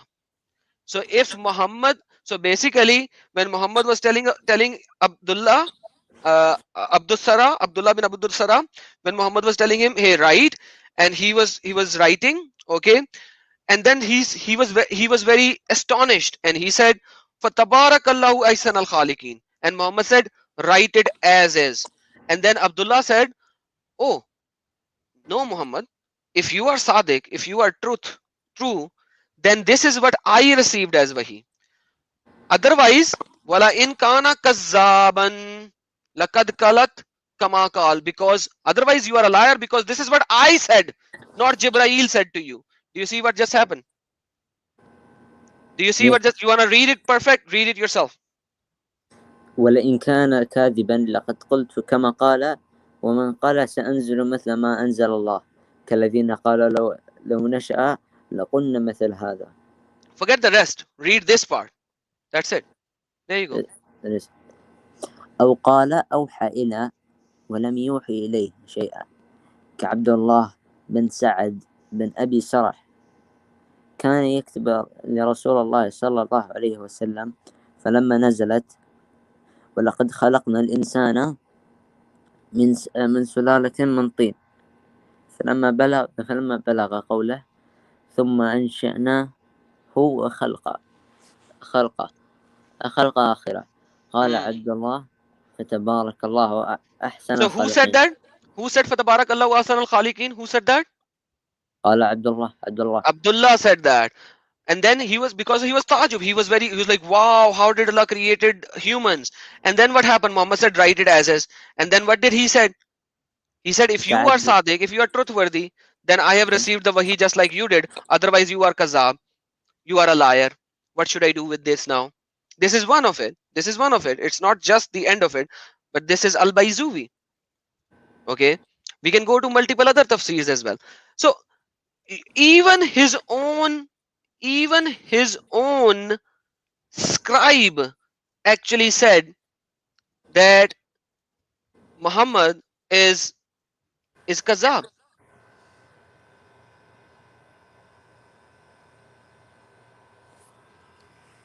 Let's go to Al-Tibri.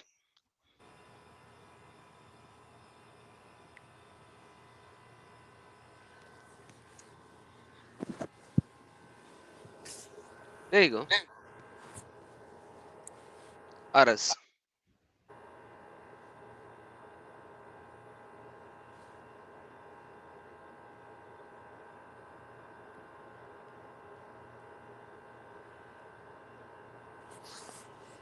There you go. Saad bin Abi Sarah, Abdullah bin Saad bin Abi Sarah, Fatabarakallahu ahsan al-khaliqin. And then Anzalat, just like that. Aduwala Kala Lagin, Muhammad Sadiq, Falakad Auhai, Ila Kama Auhai Ila. Wala in Kana Kazzaban. Otherwise, Muhammad is a liar. This is Tibri. What should I do? What should I do? So even the scribe of Muhammad are telling Muhammad that you are a liar because this is my words. How can you take my words and say that this is the wahi? Because if you are saying this is wahi, then I have received the wahi before you did. Then I am a prophet. What should he do? Because he said, Fatabarakallahu ahsan al-khaliqin. So even Fatabarakallahu ahsan al-khaliqin has a big problem in itself. You know what the problem it is in itself? Blessed is Allah, the best of all creators. How many creators are there in the world? There should be only one creator, not creators. How can Allah is the best of all creators? Ahsanul Khaliqin. How can Allah be the best of all creators when there is only one creator? Allah should be the creator or the greatest creator, not the best of all creators. Fatabarakallahu ahsanul khaliqin. Creators, not khaliq. So the problem is that a human said it. It is there in the Quran as is, because everything is about human in Quran anyways. But here, even the scribe of Muhammad is telling the Muhammad, hey Muhammad, you are a liar.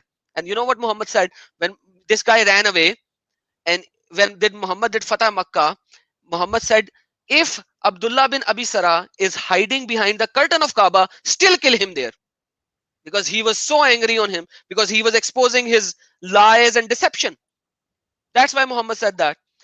11 people that Muhammad wanted to kill when he did Fath Makkah, the conquest of Makkah. One of them was this guy. I can show you from 9 other tafsir the same thing written. Why are you still a Muslim? Quran is from every other location telling you that this is a lie. The Satan says something, Muhammad does. Dude, everything is satanic in there. Why are you still a Muslim? Say Muhammad is Kazzab, just like this guy said it. On the face of Muhammad, he said it. You are a Kazzab. Why can't you say it? I want look. I'm gonna ask somebody to tell me something. Then he will go and he will give you a tap dance, and you will never come back. That's the thing which happens with you people. I will come back. No, you will not come back. I know that. You will not come back. He will give you a tap dance. and you will not come back, because the tap dances, they have written tap dances in the 18th century, 19th century, 15th century. I know those tap dances. I was a Muslim. I've read all those tap dances.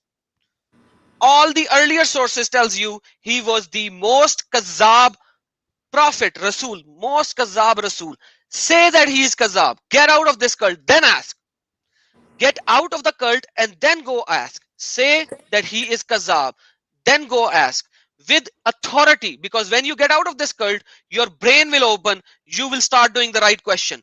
So say it that he was a kazzab, then go and ask anyone you want to go, because then you will go with an open brain, an open mind, not the mind that you are in this cult. This is nothing more than a cult and a straight way to hell. Say it. Open your brain. You are an intelligent person. You are listening, you are talking, you are seeing. You are an intelligent person. You have been given a brain. Accept what your brain is saying. Accept it. Get out of the deception of Allah. Accept what your brain is saying. Your brain is saying, this is a lie. I need to get out of it. Accept it as a lie. My friend, say it. Why are you hesitant? Your brain is calculating and saying it's a lie. Say it, it's a lie. I have so many ex-Muslims in my live chat right now. Say it, it's a lie. I can. Say it, it's a lie, which is a lie. It's the right thing to say when you are saying the truth. Say it. Be a man and say it. Say it. Forget everyone else. You can do the research the entire life of yours. And I'm telling you, you can.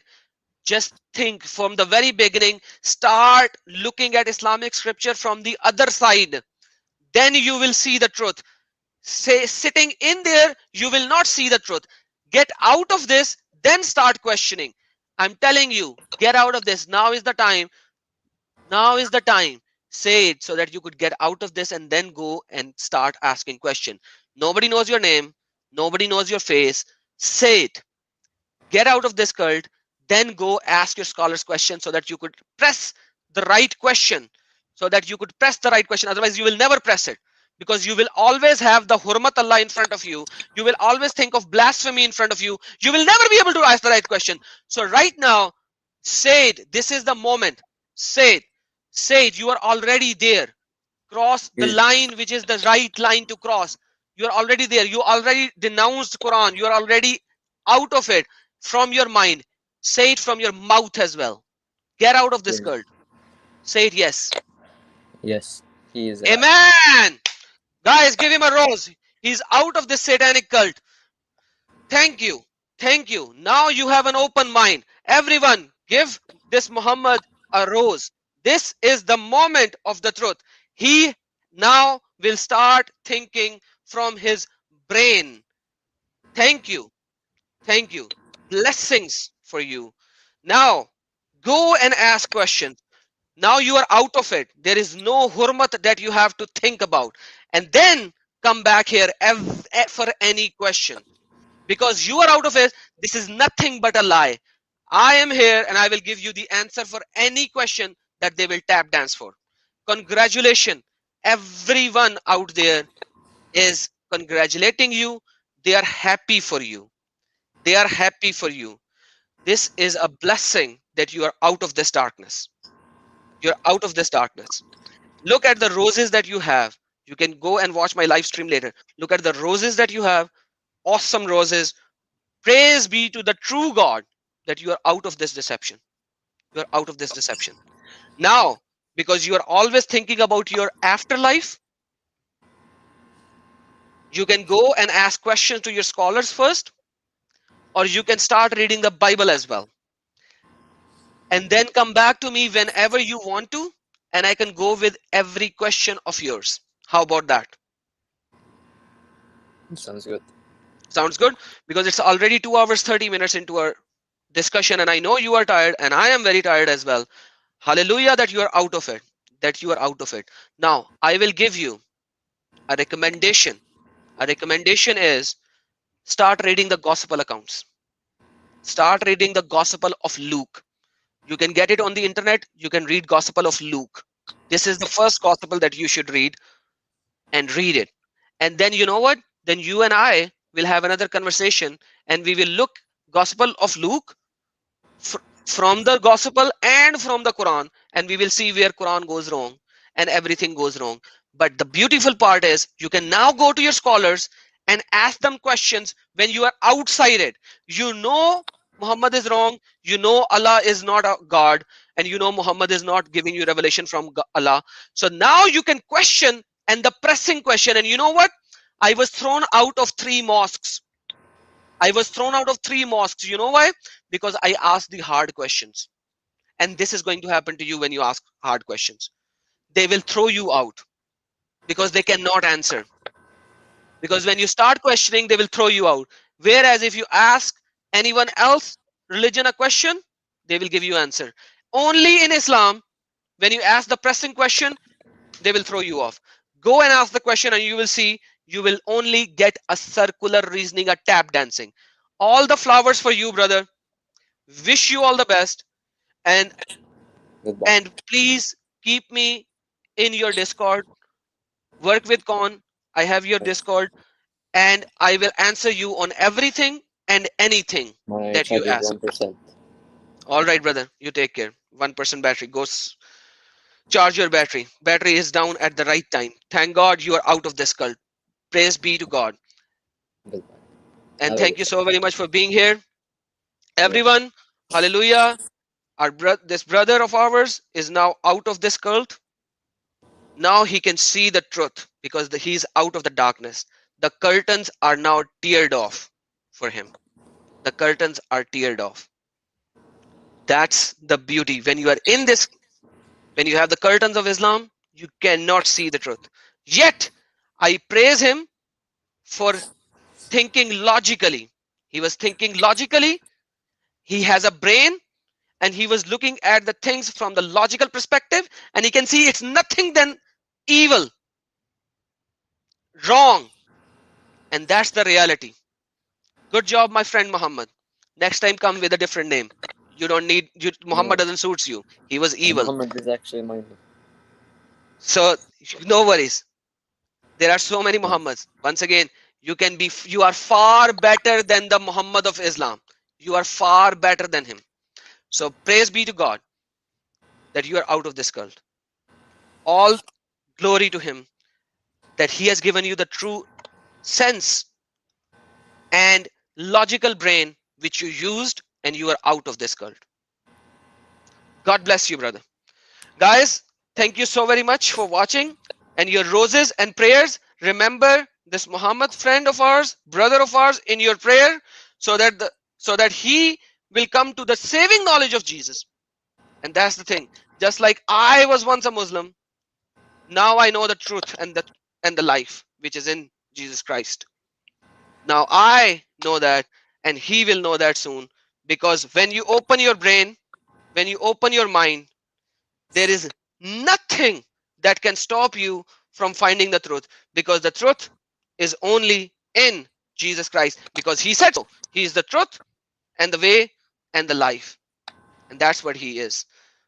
Brother, go preserve your battery. I think you might be turning off very soon because it's 1%, like you said. I will be waiting for you for another talk show to go with biblical scriptures or some contrast to show you how Muhammad took those things and derogatorily changed them. Very good. All right. Hello. Did we lose him? Yeah. Okay, we lost him. Okay, that was, the battery was down. Thankfully, not before. So now he can ask questions. All right, brother. All right, guys, take care. Have a blessed day, evening, wherever you are. Remember, Yeshua Akbarul Azim.